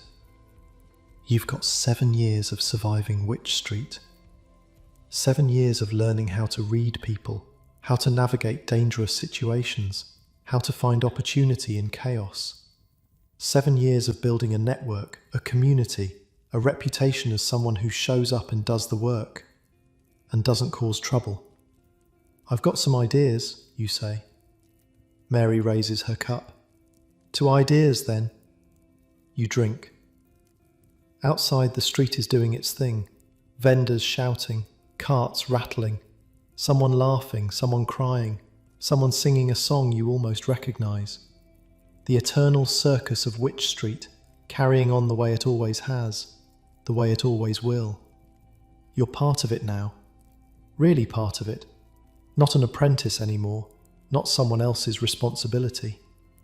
A man with a trade, standing on his own 2 feet, ready to build something. Whatever comes next, you'll face it here. In these narrow streets where the buildings lean together like old friends sharing secrets. In these shadows where fortunes are made and lost, and made again. In this strange, dark, beautiful corner of London that's become, against all odds, your home. Close your eyes now. Let the wine warm your belly. Let the sounds of the street sing you to sleep. Tomorrow, the real work begins. But tonight, just tonight, you can rest. You've earned it. You marry Mary on a Tuesday in October, 1792. Nothing fancy. A quick ceremony at St. Clement Danes, the old church that sits where Witch Street meets the Strand.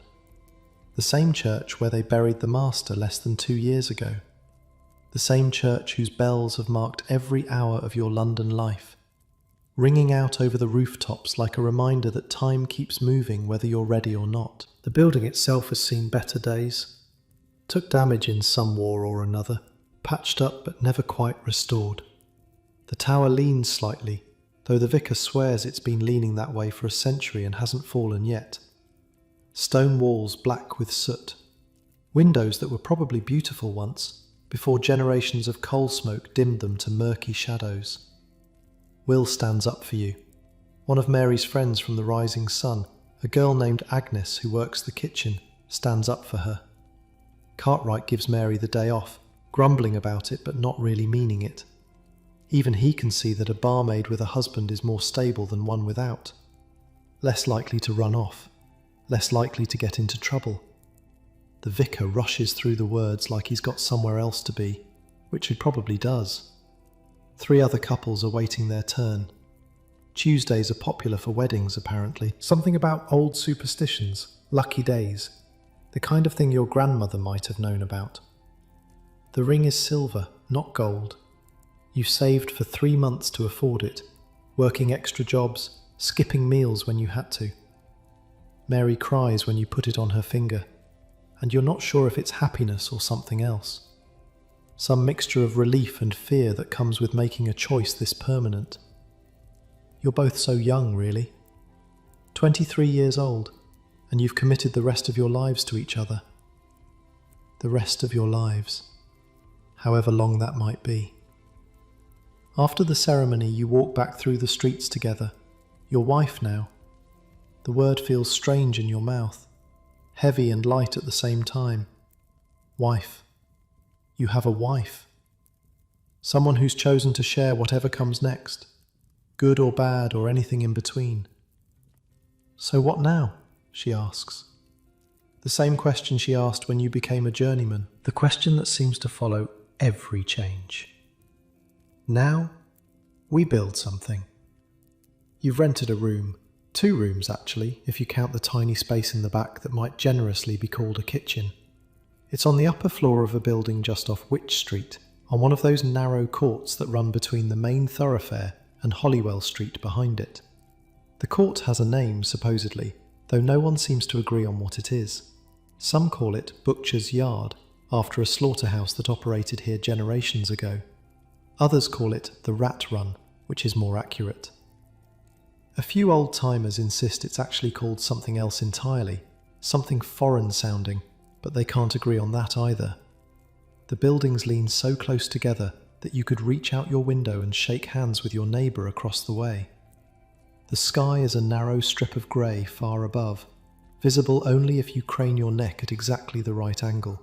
On sunny days, actual sunlight touches the ground for maybe an hour, around noon, if the angle is right and the clouds cooperate.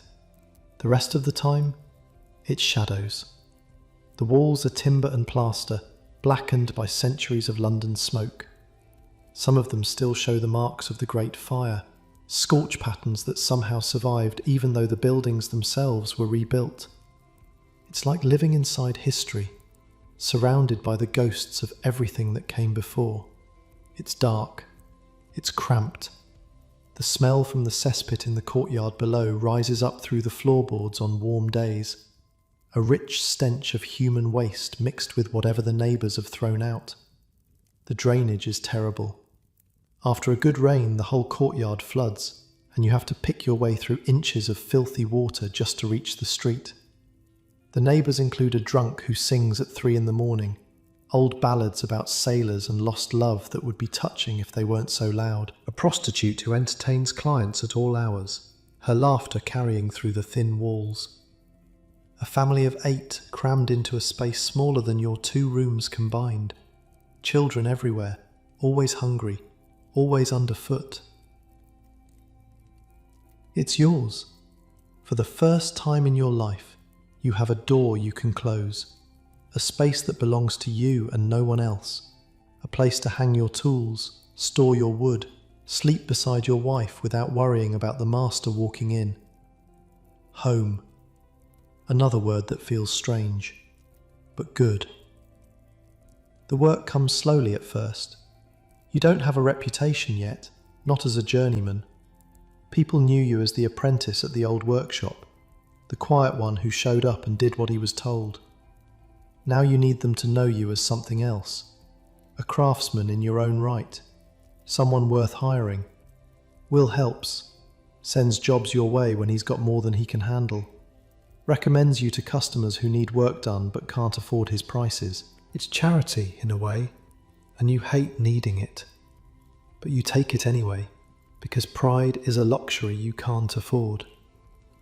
The jobs are small at first, fixing a broken chair leg, replacing a worn-out tabletop, the kind of repairs that barely pay enough to cover the cost of materials, let alone your time, but you do them well, better than well. Crawford's voice echoes in your head every time you pick up a tool. Again, the gap's too wide, do it again. Word spreads, the way word always does in places like this. Slowly, through whispers and recommendations, through customers who tell their friends about the young carpenter in the rat run who charges fair prices and does good work. By the spring of '93, you've got more jobs than you can handle. Then, war comes. England against France. The revolution that everyone's been watching, arguing about, celebrating or fearing depending on their politics, has finally spilled over into open conflict. The French executed their king in January, strapped him to a board and dropped a blade on his neck in front of a cheering crowd. The king they executed wasn't just any king. He was married to an Austrian princess. He had allies all over Europe. And now, those allies are fighting back, and England has joined them. The news travels through the taverns like fire. At the Rising Sun, men argue about whether it's right or wrong, necessary or foolish. The war will be over by Christmas, some say. Others shake their heads and talk about the last wars with France, how they dragged on for years, how they bankrupted the country and killed a generation. Nobody knows what's coming, but everybody feels it coming anyway.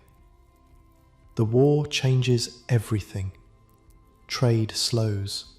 Ships that used to carry goods back and forth across the channel now carry soldiers and cannons instead. Merchant vessels stay in port, afraid of French privateers, afraid of being pressed into naval service. The docks that kept London alive with imports and exports grow quieter, emptier. Men who made their living loading and unloading cargo find themselves without work. Prices rise for everything, especially wood. The good oak and mahogany that wealthy customers expect becomes scarce, expensive, sometimes impossible to find. Navy ships need timber, lots of timber. The shipyards gobble up supplies that would have gone to furniture makers, cabinet makers, anyone who works with wood. You learn to work with lesser materials, to make cheap wood look better than it is, to stretch your supplies as far as they'll go. Some of the other carpenters give up, go back to wherever they came from, or take jobs in the shipyards where the Navy is desperate for hands. The ones who stay compete more fiercely for what work remains. Prices drop even as costs rise. It's a squeeze that crushes the weak and the unlucky. You survive. Barely. Because you know how to survive. Because Wych Street taught you that. Mary keeps working at the Rising Sun, even after the wedding. You'd both hoped she could stop, focus on making your rooms into a real home, maybe start thinking about children. But the money isn't there. Every penny goes to rent, food, materials. The savings you'd planned to build never quite materialize. She comes home tired most nights, smelling of beer and smoke, her feet aching from hours of standing. You rub them sometimes, in the dark, while she tells you about the customers and the gossip and the small dramas that play out every night in that crowded room. Cartwright's getting old, she says. Talks about selling up, the way the previous owner did. Nobody knows who might buy the Rising Sun next, what changes might come. The uncertainty hangs over everything, but there are good moments too. Sunday mornings, when neither of you has to work, and you can lie in bed listening to the church bells and pretending the world outside doesn't exist. Meals shared at the tiny table you built yourself, your first real piece of furniture, made from scraps of oak you salvaged from a demolished building. Walks through the streets in the evening, arm in arm, watching the lamplighters make their rounds, the city transforming from day to night. You learn the neighbourhood differently now, as a resident instead of an apprentice. Learn which vendors give honest weight and which shave a little off every purchase. Learn which streets are safe at what hours, where the footpads lurk, where the watchmen actually patrol instead of just pretending to. Learn the rhythms of the courts and alleys, who lives where, who can be trusted, who should be avoided. The narrow spaces between Wych Street and Holywell Street have their own ecosystem.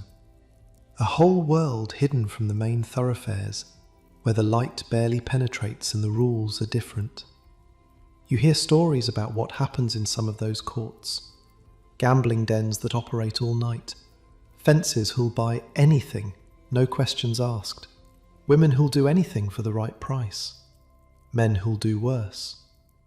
A historian might call it degraded, degenerated, infamous even. You call it home. One evening, walking back from a job, you pass the old site of Lyons Inn. There's a theatre there now. The Globe, they call it, though it's got nothing to do with Shakespeare's original except the name. The first Globe burned down almost 200 years ago, during a performance of Henry VIII, when a cannon misfired and set the thatch roof ablaze. The second was torn down by Puritans who thought theatre was sinful. This is the third theatre to bear that title, built on the bones of the old Inn of Chancery, where lawyers used to live and learn their trade. The lawyers are long gone. The building where Thomas More once studied is dust. In its place, entertainment for the masses, plays and spectacles, and whatever else will fill seats and empty pockets. The crowds that gather outside are a mixed lot, wealthy gentlemen in fine coats rubbing shoulders with apprentices and shopkeepers, and women of uncertain reputation. You remember Will telling you about this, years ago, how the Inns of Chancery used to be grand institutions, training grounds for men who would argue cases before the king's own courts. how they fell into disrepair over the centuries, attracted gamblers and swindlers and men about town who had nothing better to do. How one historian wrote that the whole area between Wick Street and Holywell Street had witnessed scenes of the most disgraceful and infamous character. Disgraceful. Infamous. Strong words for a place you call home. Lyons Inn was demolished to make way for the Globe. The new inn, where Moore studied, still stands, but barely. The whole system that trained England's lawyers for centuries is crumbling, piece by piece, replaced by taverns and theatres and whatever else the modern age demands. Progress, some would call it. You're not sure what to call it. But you feel something watching the crowd stream into the Globe for the evening's performance. Something like sadness, maybe. Or just the awareness that nothing lasts. Not the lawyers, not the inns, not even this theatre, probably, which will stand until someone decides to tear it down and build something else. The only constant is change and survival. Mary tells you she's pregnant in the winter of '94. You're sitting by the fire, such as it is, a small coal brazier that costs too much to feed and gives off too little heat. She's mending a shirt, squinting in the dim light, and she says it casually, like she's commenting on the weather. I think I'm going to have a baby. The needle stops. She looks up at you, waiting. You don't know what to feel. Joy? Fear? Both, probably, tangled together so tightly you can't separate them.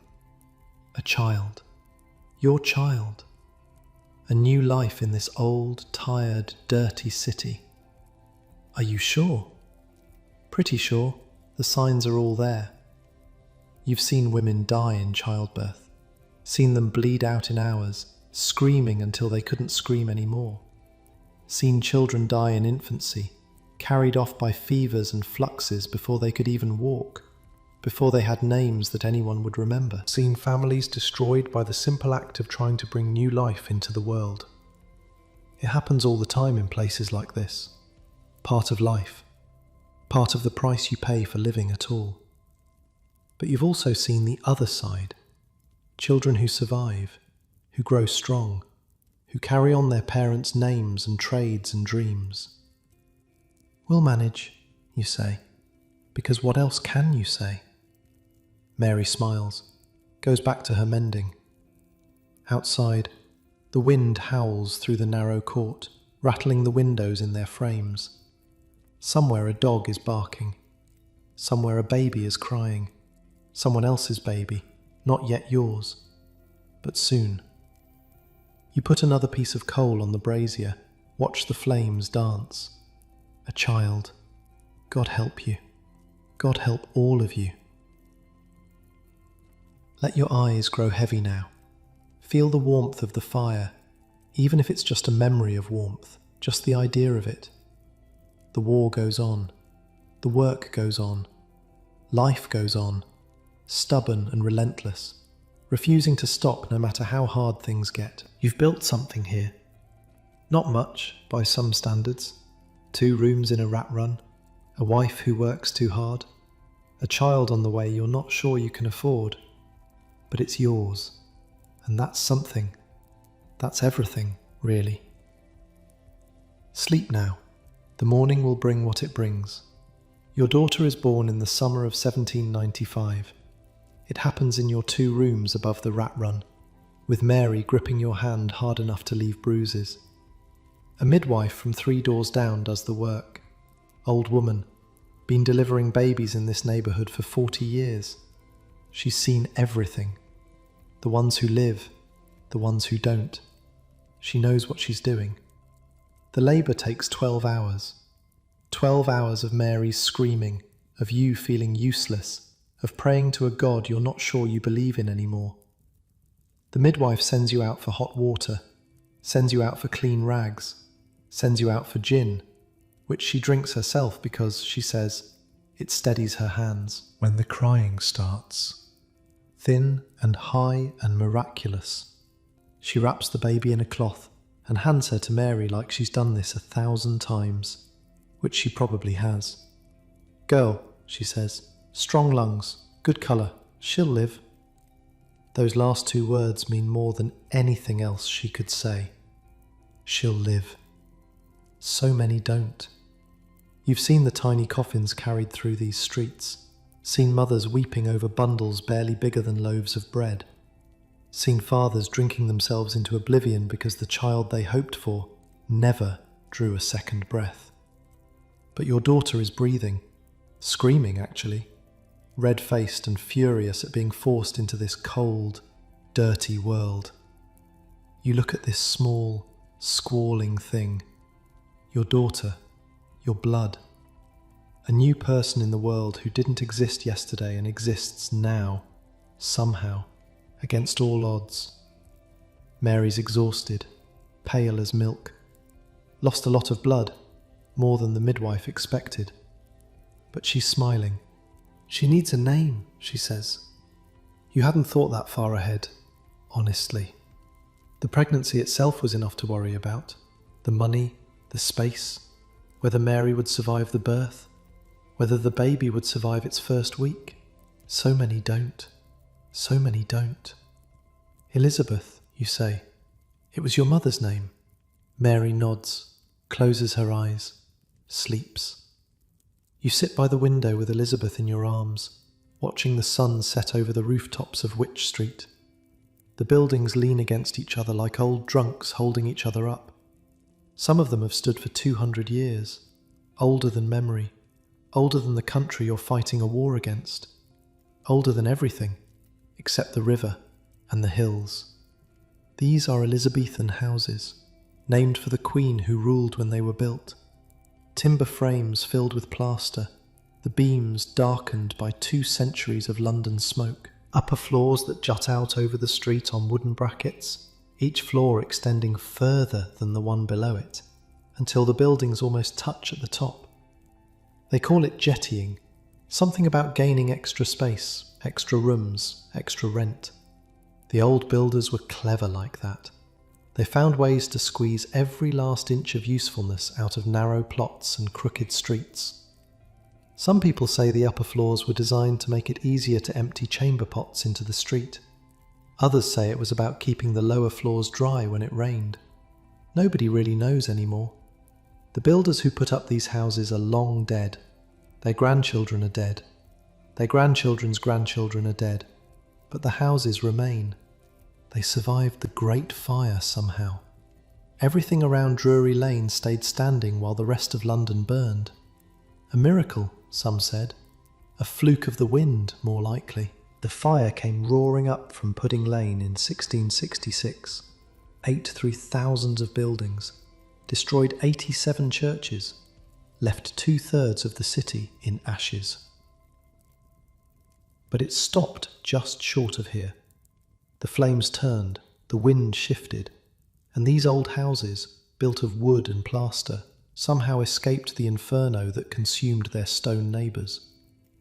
You think about that sometimes, the luck of it, the strange fortune that kept this particular collection of buildings standing while an entire city burned around them. If the wind had blown different that day, none of this would be here. The rising sun, the George, the narrow courts where you learned to survive, all of it would be gone, replaced by whatever London built in its place after the fire. You hold Elizabeth up to the window. "See that?" you whisper. "That's where you live now. That's home." She has no idea what you're saying. She's less than an hour old. But you say it anyway. The first year is the hardest. Elizabeth cries constantly. Your sleep, already thin, becomes non-existent. Mary recovers slowly, takes a few months off from the rising sun, then has to go back because you need the money. You take on every job you can find, working dawn to midnight, trying to build something like savings. The war drags on. Napoleon rises in France. The world keeps turning. None of it matters much when you're trying to figure out how to feed a baby on wages that barely covered 2 adults. Will helps when you can, sends small jobs your way, watches Elizabeth sometimes when you and Mary both have to work. He's good with her. Surprising, for a man who never had children of his own. Maybe because of that. Old Peters dies in the winter of 96. Heart gave out in the rising sun, right at the bar, tankard still in his hand. They say that's how he would have wanted to go. You're not sure anyone wants to go at all, but if you have to, that's probably not the worst way. Margaret the match seller keeps on. She must be ancient now, 100 years old if she's a day, but she's still in her spot every morning, still selling her wares, still knowing everyone's secrets. You wonder sometimes what she knows about you. Young Danny finishes his apprenticeship with the butcher, sets up his own stall, gets married to a girl from Covent Garden. Life goes on.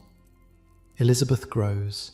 She learns to crawl in those cramped rooms, dodging furniture and sawdust and the various tools of your trade. She learns to walk by holding onto the table you built, the one made from salvaged oak.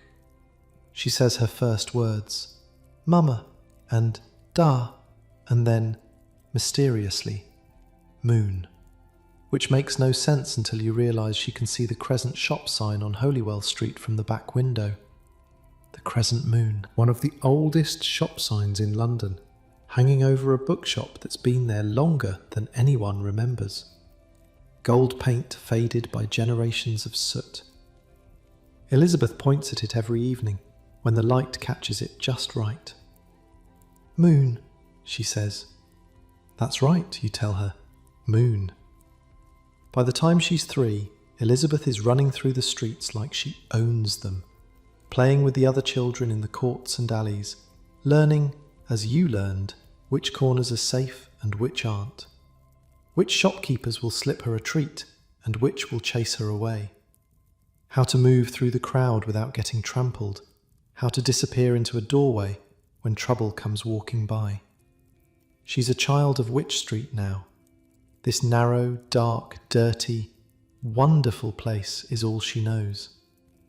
The leaning buildings with their timber frames, the smell of coal smoke and horse dung, and whatever's cooking in the dozens of stalls, the sound of the church bells at St. Clement Danes, marking the hours, the feel of cobblestones under bare feet, worn smooth by centuries of traffic.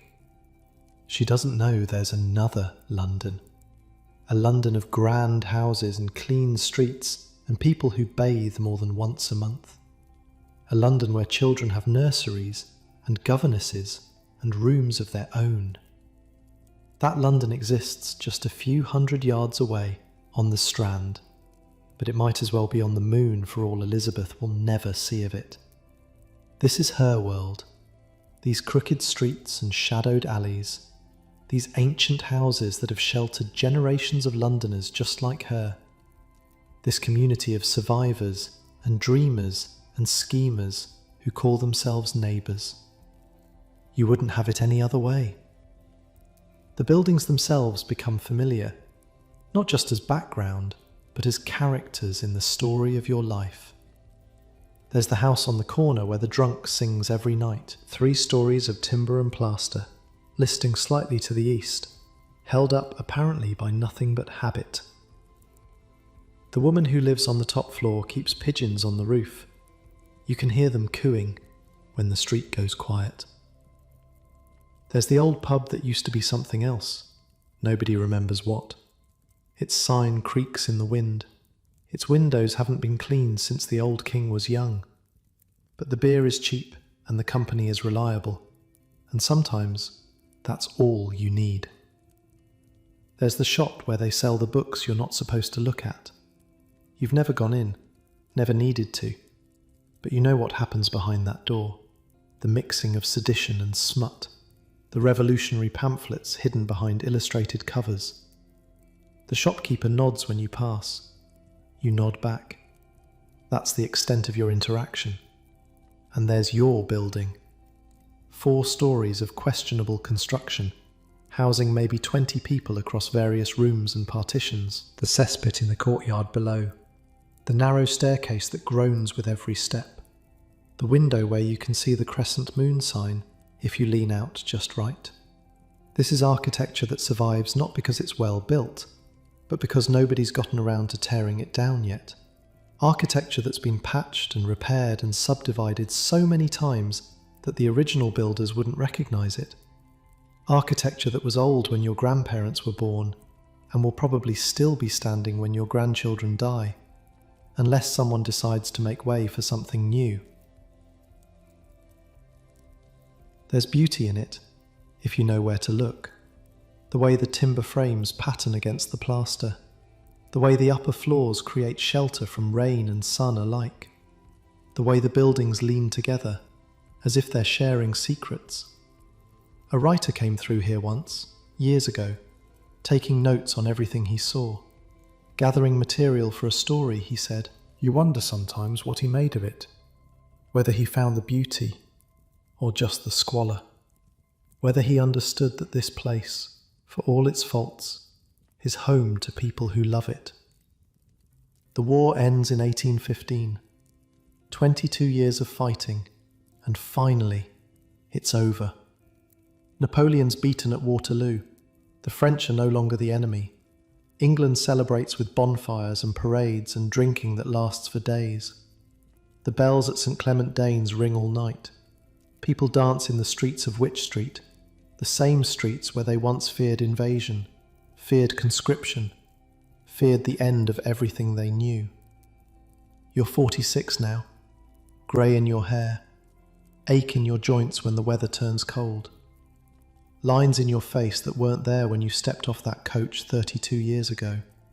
A frightened boy from the country with nothing but hope and ignorance. But still working, still surviving, still here. Your hands have shaped 1,000 pieces of furniture over the years. Tables and chairs and cabinets for people you'll never meet. Your work sits in houses across London, in homes rich and poor. Some of it will outlast you. Some of it already has outlasted you, in a way. The things you made in your 20s are still being used, still holding up, while your own body slowly wears down. That's something, you think, to make things that last, to leave something behind, besides memories. Elizabeth is 20, grown into a young woman who moves through Wych Street with the same confidence you developed over decades. She works at the Rising Sun now, like her mother before her. Cartwright's long gone, sold up and moved to the country years ago. The place is owned by someone else now, a man named Fletcher who's decent enough. The beer is still cheap and the songs are still filthy on Saturday nights. Some things never change. Mary's still with you, still sharing those 2 rooms above the rat run. Her hair has grey in it too. Her hands are rough from years of work, but her smile is the same. Her eyes still find you across a crowded room like you're the only person there. Will died a few years back, quietly, in his sleep, which is more than most people in this neighbourhood can hope for. You helped bury him in the churchyard at St. Clement Danes, stood there in the rain, remembering the boy who taught you how to survive this place, wondering if he'd be proud of what you've become. The neighbourhood is changing, you think, or maybe you're just old enough now to notice change happening. There are more buildings going up, more people crowding in. The narrow streets that once felt cosy now feel cramped. The old houses that once felt solid now feel fragile. You hear talk sometimes of improvements, of widening roads, of tearing down the old to make way for the new. Nothing happens yet. The talk remains talk, but you can feel something shifting. The world is moving faster now. Coaches and carriages, steam engines in the factories. Progress, they call it. Progress and improvement and the march of civilization. You're not sure what that means for places like Wych Street, for buildings that have stood for 2 centuries, for communities that have grown up in the shadows of those buildings, for people like you who've spent their whole lives in these narrow lanes. But that's a worry for another day. Tonight, you're home. Elizabeth brought her young man to dinner, a cooper's apprentice from Drury Lane. Seems decent enough. Nervous around you, which is probably healthy. Mary likes him. That's usually a good sign. You eat together in the small room. Bread and cheese and some cold meat from the market. Nothing fancy, but enough. The candle burns low. Outside, the sounds of the evening continue. Someone laughing, someone singing, the eternal rhythm of Wych Street at night. After they leave, you and Mary sit by the window, looking out at the rooftops, the leaning buildings, the crescent moon sign catching the last of the light. "We did all right," she says. You think about everything that's happened, the fever that nearly killed you, the war that nearly broke you, the child you raised in 2 cramped rooms above a stinking courtyard, the years of work and worry and hope. "Yeah," you say, "we did all right." Close your eyes now. Feel the familiar weight of all those years, all those memories, all those people you've known and loved and lost. The buildings lean together in the dark, ancient, tired, still standing, like you. Let sleep find you. You've earned another night of rest. You die in the winter of 1842, peacefully, in your sleep, in the same 2 rooms above the rat run where you've lived for 50 years. Mary went 3 winters before. You've been waiting to follow her ever since. Not impatiently, just waiting. The way you wait for spring when winter drags on too long. Elizabeth finds you in the morning, cold, still. A faint smile on your face, as if you were dreaming of something pleasant. Maybe you were dreaming of Mary. Maybe you were dreaming of your first day in London, stepping off that coach into the chaos. Maybe you were dreaming of nothing at all, which is its own kind of peace. She cries, of course, but not too much. Not the way she would have cried 20 years ago. You are 73 years old, which is ancient by the standards of this neighbourhood. You outlived your master, outlived Will, outlived most of the people you knew when you first arrived as a frightened boy from the country. You outlived the world you were born into. They bury you at St. Clement Danes, next to Mary. The vicar says some words. Elizabeth and her husband and their children stand in the rain. A few old neighbours who remember you, though not many. The bells toll, as they've tolled for centuries, as they'll toll for decades more until the bombs of another war silence them. But that's a story for someone else to tell. Your story ends here, in a churchyard, in the rain, in the heart of the neighbourhood you learned to love. Sleep now. You've earned it. The years pass. Elizabeth grows old in the same rooms where you raised her. Her children grow up. Her grandchildren are born. The world changes around them in ways you couldn't have imagined. The railroad comes to London in the 1830s and 40s. Great iron tracks cutting through neighbourhoods, displacing thousands, reshaping the city. The stations rise like cathedrals of steam and steel. Euston, King's Cross, Paddington. People can travel in hours what used to take days. Wych Street watches all this from a distance. The trains don't come here. The narrow lanes and ancient buildings aren't suited for progress on that scale. But the world is speeding up, and Wych Street is standing still. Queen Victoria takes the throne in 1837, a young woman, barely 18, inheriting an empire that spans the globe. Her reign will last 63 years, long enough to give her name to an entire age. The Victorian age brings changes that nobody could have predicted. Gas lamps replace candles and oil. The streets get brighter at night, though not much safer. The Metropolitan Police, established in 1829, patrol in their dark blue uniforms, trying to impose order on the chaos. The old watch, drunk and corrupt as they were, fade into memory. The population explodes. When you arrived in 1783, London held maybe 700,000 souls. By the middle of the Victorian era, it's approaching 3 million. By the end, over 6 million. The largest city the world has ever seen. More people than ancient Rome at its height. More people than any city has ever held before. All those people need somewhere to live, need streets to walk on, need room to breathe, need sewers that work and water that's clean and air that doesn't kill them slowly with every breath. Wych Street has none of these things to offer. The old Elizabethan houses, the ones that survived the Great Fire, are showing their age now. 300 years of settling and shifting, 300 years of repairs piled on repairs. The timber frames are rotten in places, eaten through by beetles and damp. The plaster is crumbling, falling in chunks onto the street below. The foundations, never solid to begin with, are sinking into London's clay. The upper floors still jut out over the street, blocking the light. But what once seemed charming now seems oppressive. The narrow lanes that once felt cosy now feel cramped. The darkness that once provided cover now just hides the filth.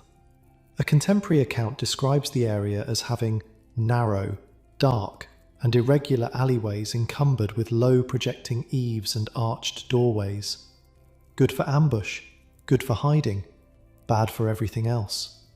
Reformers start asking questions. Why do people live like this? Why are the streets so narrow? Why is there no drainage, no clean water, no air that doesn't stink of cesspits and coal smoke? The answers are complicated, rooted in centuries of neglect and poverty, but the solutions, to the Victorian mind, are simple. Tear it down, build something better, call it progress. They start with the rookeries. St Giles goes first, carved up by New Oxford Street in 1847. 5,000 people displaced overnight. Nobody asks where they'll go. Nobody cares. The slum is gone, and that's what matters. Wych Street watches, waits. The same conversations that doomed St Giles are starting to circle around these streets too. Elizabeth dies in 1871, 76 years old. Her granddaughter, also named Elizabeth, inherits the rooms above the Rat Run. Fourth generation to call this place home. The younger Elizabeth is different from her grandmother. She can read and write. She's seen things the older generation couldn't imagine. Photography, telegraphs. The Underground Railway opened in 1863, running trains beneath the streets of London. The world is changing faster than anyone can keep up with. One day in 1876, a man comes to Wych Street with a camera. Not just any camera, a large wooden box on a tripod, requiring plates of glass coated with chemicals, requiring the subject to hold perfectly still while the image burns itself onto the plate. Photography is still a complicated business, more art than science. The exposure takes several seconds. Any movement blurs the image into ghosts. The man works for something called the Society for Photographing Relics of Old London, a group of antiquarians and historians who've realised something that the city planners haven't. These old buildings, these ancient streets, these remnants of a London that existed before the Great Fire, are disappearing. And once they're gone forever, unless someone captures them first. His job is to create a permanent record of what was, before it becomes what will be. A visual archive of threatened buildings, a way to remember what progress will erase. He sets up his camera on Wych Street, adjusts the lens, slides in the glass plate, coated with its light-sensitive chemicals, removes the cap. For several seconds, the street holds its breath. The shutter closes. The image is captured. The old houses with their jettied upper floors, the crooked doorways, the shop signs weathered by generations of soot, all of it frozen in silvering light, fixed forever on a glass plate that will outlast the buildings themselves by more than a century. The photograph still exists, if you know where to look. It's in the London Museum now, a window into a vanished world. The buildings lean together like old friends sharing secrets. The street is empty, cleared for the long exposure, but you can almost see the ghosts of everyone who ever walked there. The apprentices and the thieves, the booksellers and the barmaids, the dreamers and the schemers. All of them caught in that moment, preserved forever in shades of grey. Elizabeth watches the photographer pack up his equipment, the wooden tripod, the glass plates in their protective cases, the black cloth he used to shield the lens. She knows what it means. You don't photograph something unless you're afraid it won't be there tomorrow. The talk gets louder as the century wears on. The streets are too narrow for modern traffic. Carriages can barely pass. The buildings are too old, too decrepit, too dangerous. The courts and alleys are breeding grounds for disease. Cholera swept through London in 1854, killing thousands. The great stink of 1858 made the Thames so foul that Parliament couldn't meet. Something has to be done. The London County Council, created in 1889, starts making plans. Grand plans, modern plans, wide boulevards like Paris, grand buildings of Portland stone and red brick. A new street called Kingsway, driving straight through the heart of the old neighbourhood. Another called Aldwych, curving around where Wych Street used to be. The old streets are in the way. They'll have to go. Elizabeth's granddaughter, the third Elizabeth, reads about the plans in the newspaper. Compulsory purchase orders, demolition schedules, relocation notices. The language is dry and bureaucratic, but the meaning is clear. They're going to tear it down. All of it. Every house, every shop, every tavern that stood here since the old queen with the red hair sat on the throne. Gone, as if it never existed. She walks through the neighbourhood that evening, past the rising sun, where her great-great-grandmother once worked, past the crescent moon sign on Holywell Street, faded now but still hanging, past the spot where the Globe Theatre used to stand, before it was torn down for something newer. The buildings lean together in the gathering dark, 300 years old and still standing, survivors of the Great Fire that destroyed everything around them, survivors of plague and poverty and progress, but not survivors of this. There's something called a listed building now, a way to protect places of historical importance from demolition, but it's too new, too weak, too late. Nobody thinks to protect Wych Street. It's just a slum, after all, just narrow lanes and old houses and shadows. Nothing worth saving. The demolition begins in the last years of the 19th century. Crews with pickaxes and crowbars, carts to haul away the rubble, dust rising in clouds as timber and plaster give way to brute force. The buildings that survived the Great Fire of 1666 don't survive the London County Council of 1899. One by one, they come down.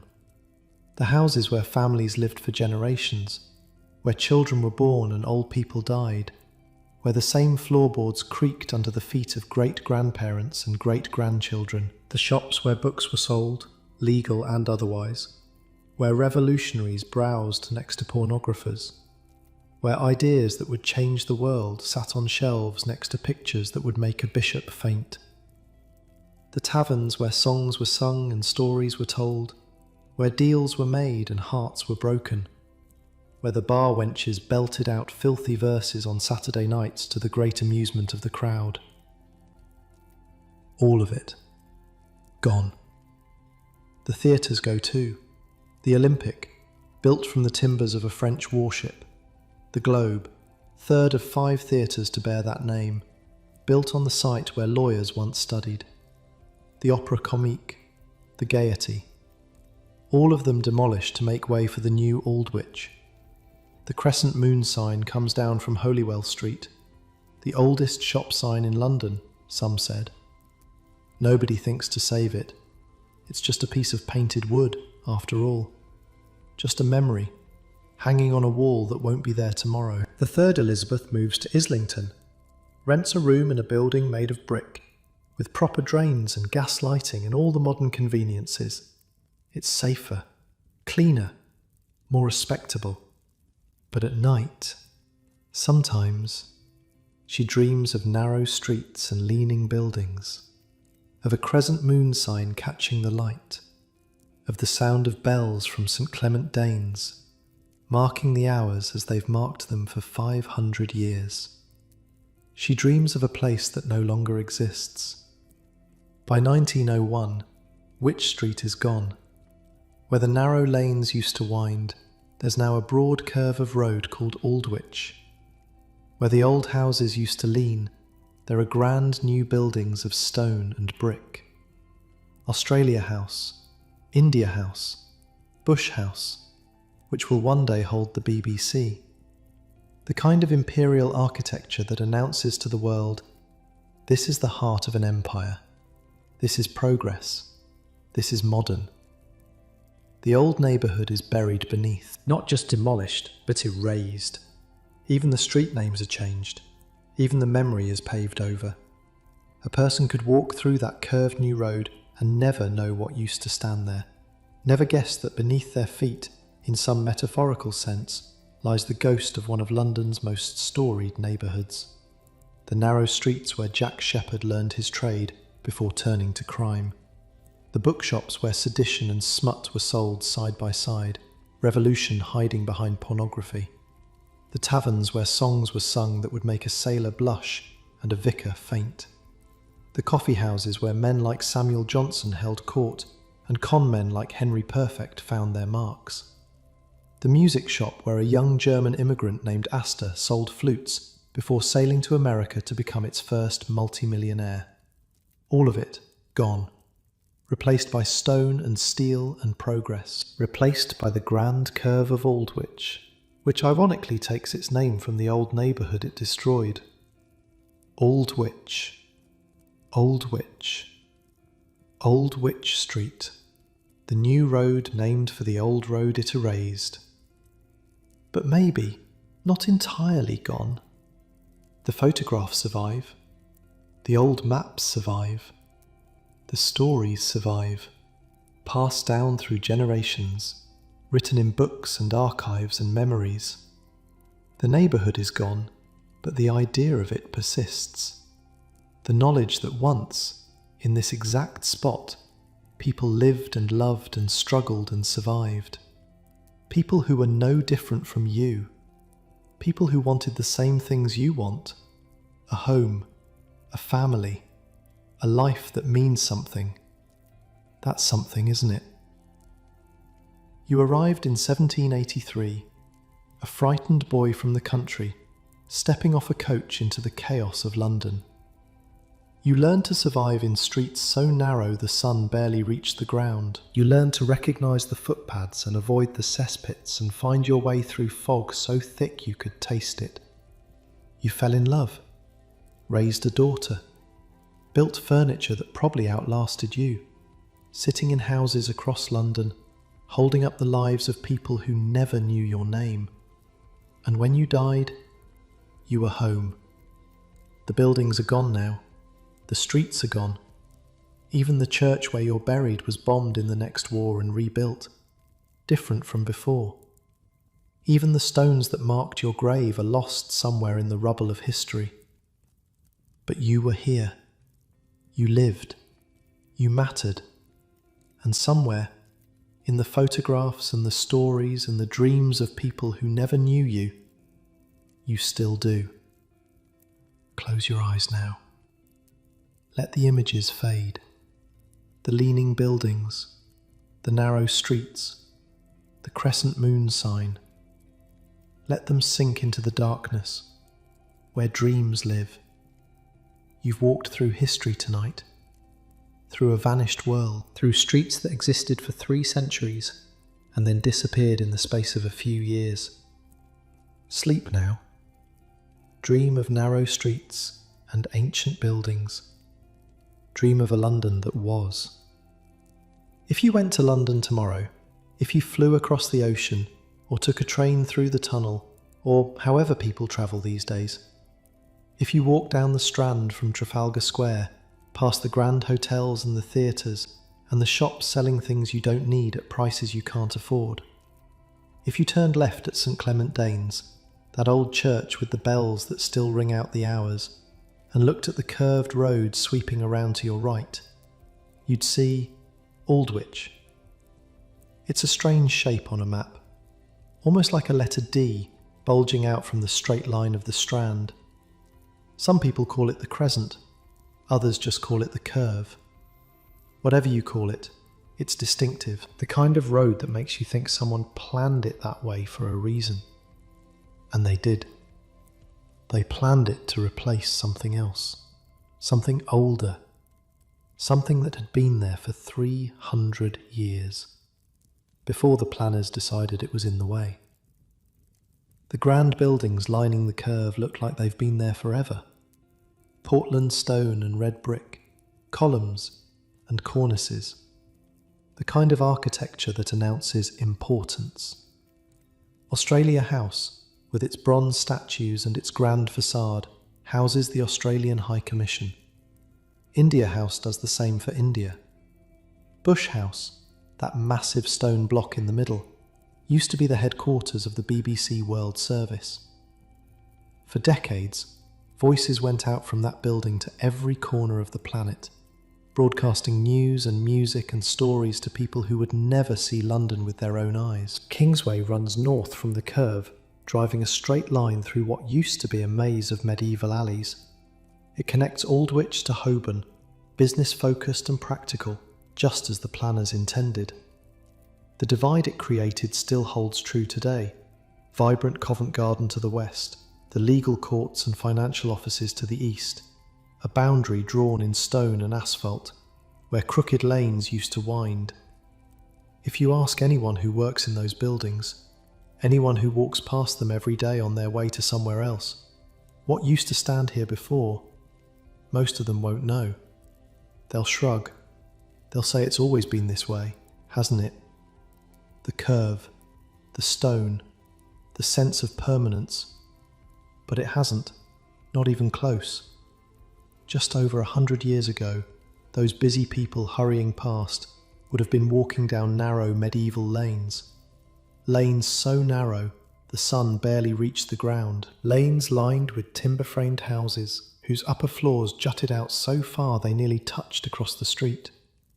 Lanes that had been there since the time of Elizabeth I, surviving fire and plague and revolution and war. The ghost of that world is still there, if you know how to look. There's a tube station nearby, Aldwych Station, they called it, though it's been closed since 1994. You might have seen it in films. Hollywood loves it. Something about the abandoned platforms, the dusty tunnels, the sense of a world beneath the world. They use it for period pieces mostly, for scenes set in old London, in a time before everything got modern and clean and bright. The station exists in a strange twilight, open only for film crews and heritage tours. A ghost station, haunting the ghost of a neighbourhood. The station was built in 1907, just a few years after Wych Street was demolished, built to serve the new development, the grand new buildings, the grand new road. But the area never got busy enough to justify keeping it open. Not enough passengers, not enough life. The commuters who might have filled those platforms, the workers and shopkeepers and ordinary people, they'd already been displaced, moved on to other neighbourhoods, other lives.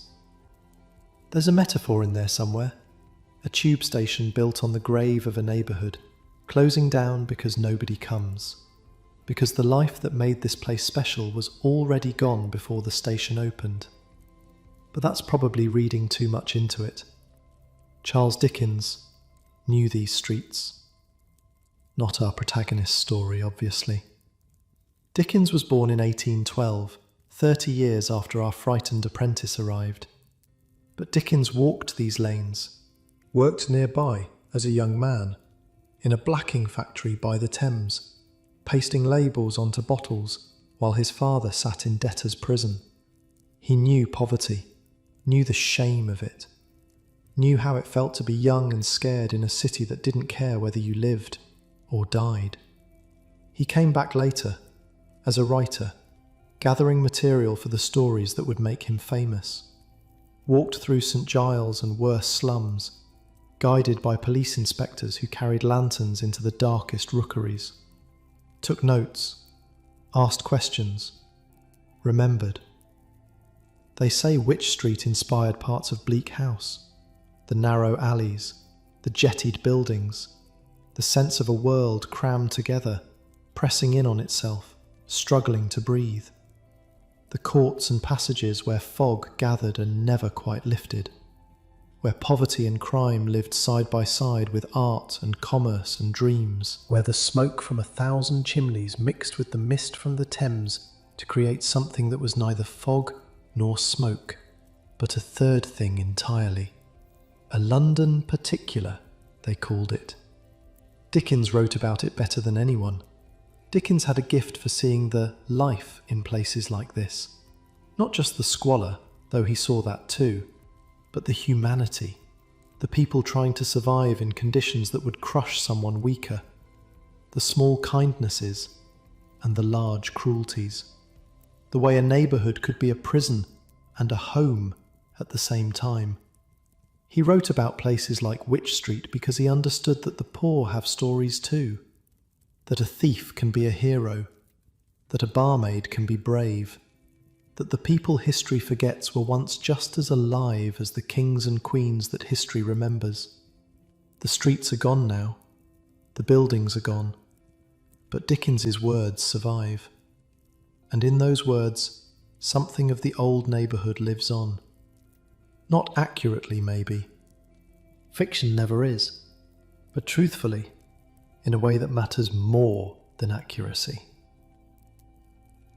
You've walked through that world tonight, in your imagination, in the spaces between sleep and waking. You've smelled the coal smoke and the horse dung and the Thames at low tide. You've felt the rough wool blankets and the hard straw pallets and the splinters from unfinished wood. You've heard the bells of St. Clement Danes marking the hours, the same bells that mark them still. You've tasted the weak beer and the stale bread, and the hope that tomorrow might be better than today. You've met a frightened boy stepping off a coach in 1783, watched him learn to survive in streets where survival was never guaranteed, watched him fall in love, raise a family, build a life in streets so narrow the buildings touched overhead, watched him grow old and die, and be buried in a churchyard that was bombed in another war and rebuilt again. You've seen Jack Sheppard slip through a second-story window, grinning, heading off to meet his fate at Tyburn. Seen Samuel Johnson holding court at the George Inn, drinking coffee and arguing about words. Seen the bar wenches of the Crooked Billet belting out songs that would make a vicar faint. You've watched a photographer set up his camera in 1876, capturing images of buildings that won't be there in 20 years. Watched the demolition crews arrive with their pickaxes and their carts. Watched the dust rise as 3 centuries of history came crashing down. All of it. Every moment. Every life. Every story. Gone now. Except in memory. Except in words. Except in the imagination of people like you, lying in the dark, listening to tales of a world that vanished before your grandparents were born. That's the strange thing about the past, isn't it? It's always there, beneath our feet. Every street we walk on was walked on by someone else before. Every building we enter was built on the foundation of something older. Every city is a palimpsest, layers upon layers of human lives, scraped away and written over again and again. Wych Street is gone, but the ground is still there. The same clay that held the foundations of those old timber houses now holds the foundations of Australia House. The same earth that absorbed the blood of executions and the tears of lovers and the sweat of workers absorbs the footsteps of tourists and office workers and people hurrying to catch a bus. The people who walk there today don't know, don't think about it. Why would they? They have their own lives, their own worries, their own stories to live. They don't have time to wonder about the ghosts beneath their feet. But the ghosts are there, always there. The frightened apprentice and the celebrity thief and the barmaid who dreamed of something better. The master carpenter who taught his trade and died of fever. The children who played in the courts and alleys, some of whom grew up and some of whom didn't. The lovers who met in taverns and the criminals who plotted in shadows, and the ordinary people who just wanted to get through another day. They lived, they mattered, and now they sleep. Like you should be sleeping. Feel the weight of your blankets, so much softer than the rough wool that covered our protagonist on those cold nights in the workshop. Feel the mattress beneath you, so much kinder than a pallet of straw in a corner. You have clean water by your bed, maybe. You have heat that doesn't require stoking a fire. You have light at the touch of a switch. You have safety, more or less. Comfort, more or less. A life that people in 1783 couldn't have imagined. They struggled so you could rest. Not you specifically, maybe, but people like them.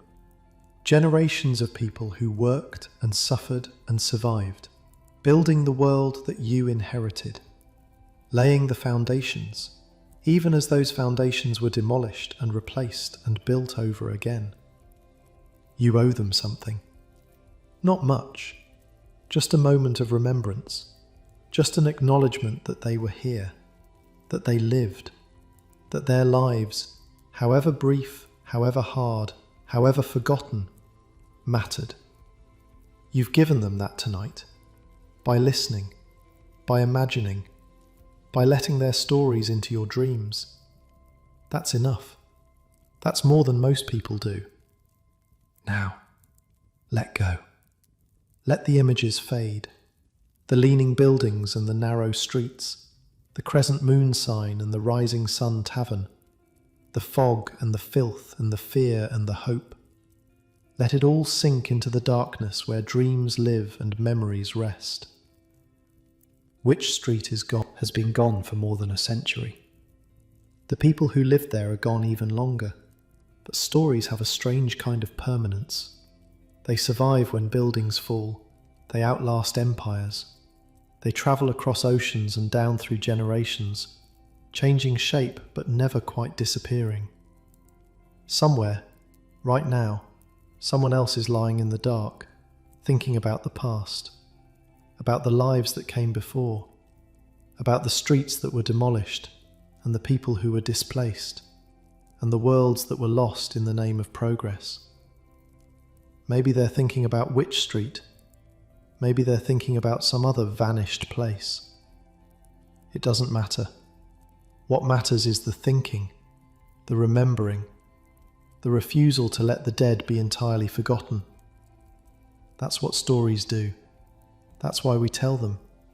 Not to bring back what's lost, because nothing brings back what's lost, but to honour it, to acknowledge it, to say, you were here. And that means something, even if nobody else remembers. You were here.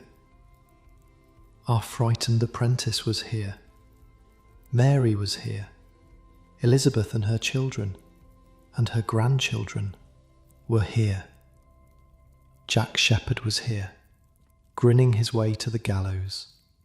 Samuel Johnson was here, defining words that we still use today. The bar wenches and the bookshops, and the buildings that lean together like old friends. All of them. Here. Once. Gone now. Like everything. Like everyone. Like you and me and everyone who's ever lived. But not forgotten. Not entirely. Not as long as someone tells the story. Sleep now. The bells of St. Clement Danes are ringing somewhere in your dreams. Oranges and lemons, say the bells of St. Clement's. The old nursery rhyme, sung by children who never knew what the words meant, passed down through generations who forgot where it came from. The bells are ringing. The fog is lifting. The sun is rising over a London that doesn't exist anymore. A London that only exists now in photographs and stories and the dreams of people who never saw it. Let the bells carry you down into the dark, into the quiet, into the rest you've earned. You've walked through history tonight, through streets that vanished a century ago, through lives that ended long before you were born, through a world that was demolished in the name of progress and survives now only in memory. That's a gift. The ability to travel through time without leaving your bed. The ability to live 100 lives in a single night. The ability to know, even briefly, what it felt like to be someone else, somewhere else, somewhen else. Hold on to that gift as you fall asleep. Let it warm you. Let it comfort you. Let it remind you that you're part of something bigger than yourself. A chain of lives stretching back through centuries and forward into futures you'll never see. You're connected to them, the frightened apprentice and the celebrity thief and the barmaid who dreamed of better things. Connected by the simple fact of being human, of being alive, of lying in the dark, wondering about the world. They wondered too, on those hard pallets, in those narrow rooms, listening to the sounds of Wych Street at night. They wondered what their lives meant, whether anyone would remember them, whether the world would be better or worse for their having been in it. We can't answer those questions for them. Can't tell them that their neighbourhood would be demolished, their descendants scattered, their names forgotten. Can't tell them that 100 years later, someone would lie in the dark and try to imagine their lives. But we can remember. We can honour. We can tell the stories. That's all any of us can do. For the people who came before, for the people who'll come after, for ourselves, while we're here. Sleep now. Dream of narrow streets and ancient buildings. Dream of a London that was.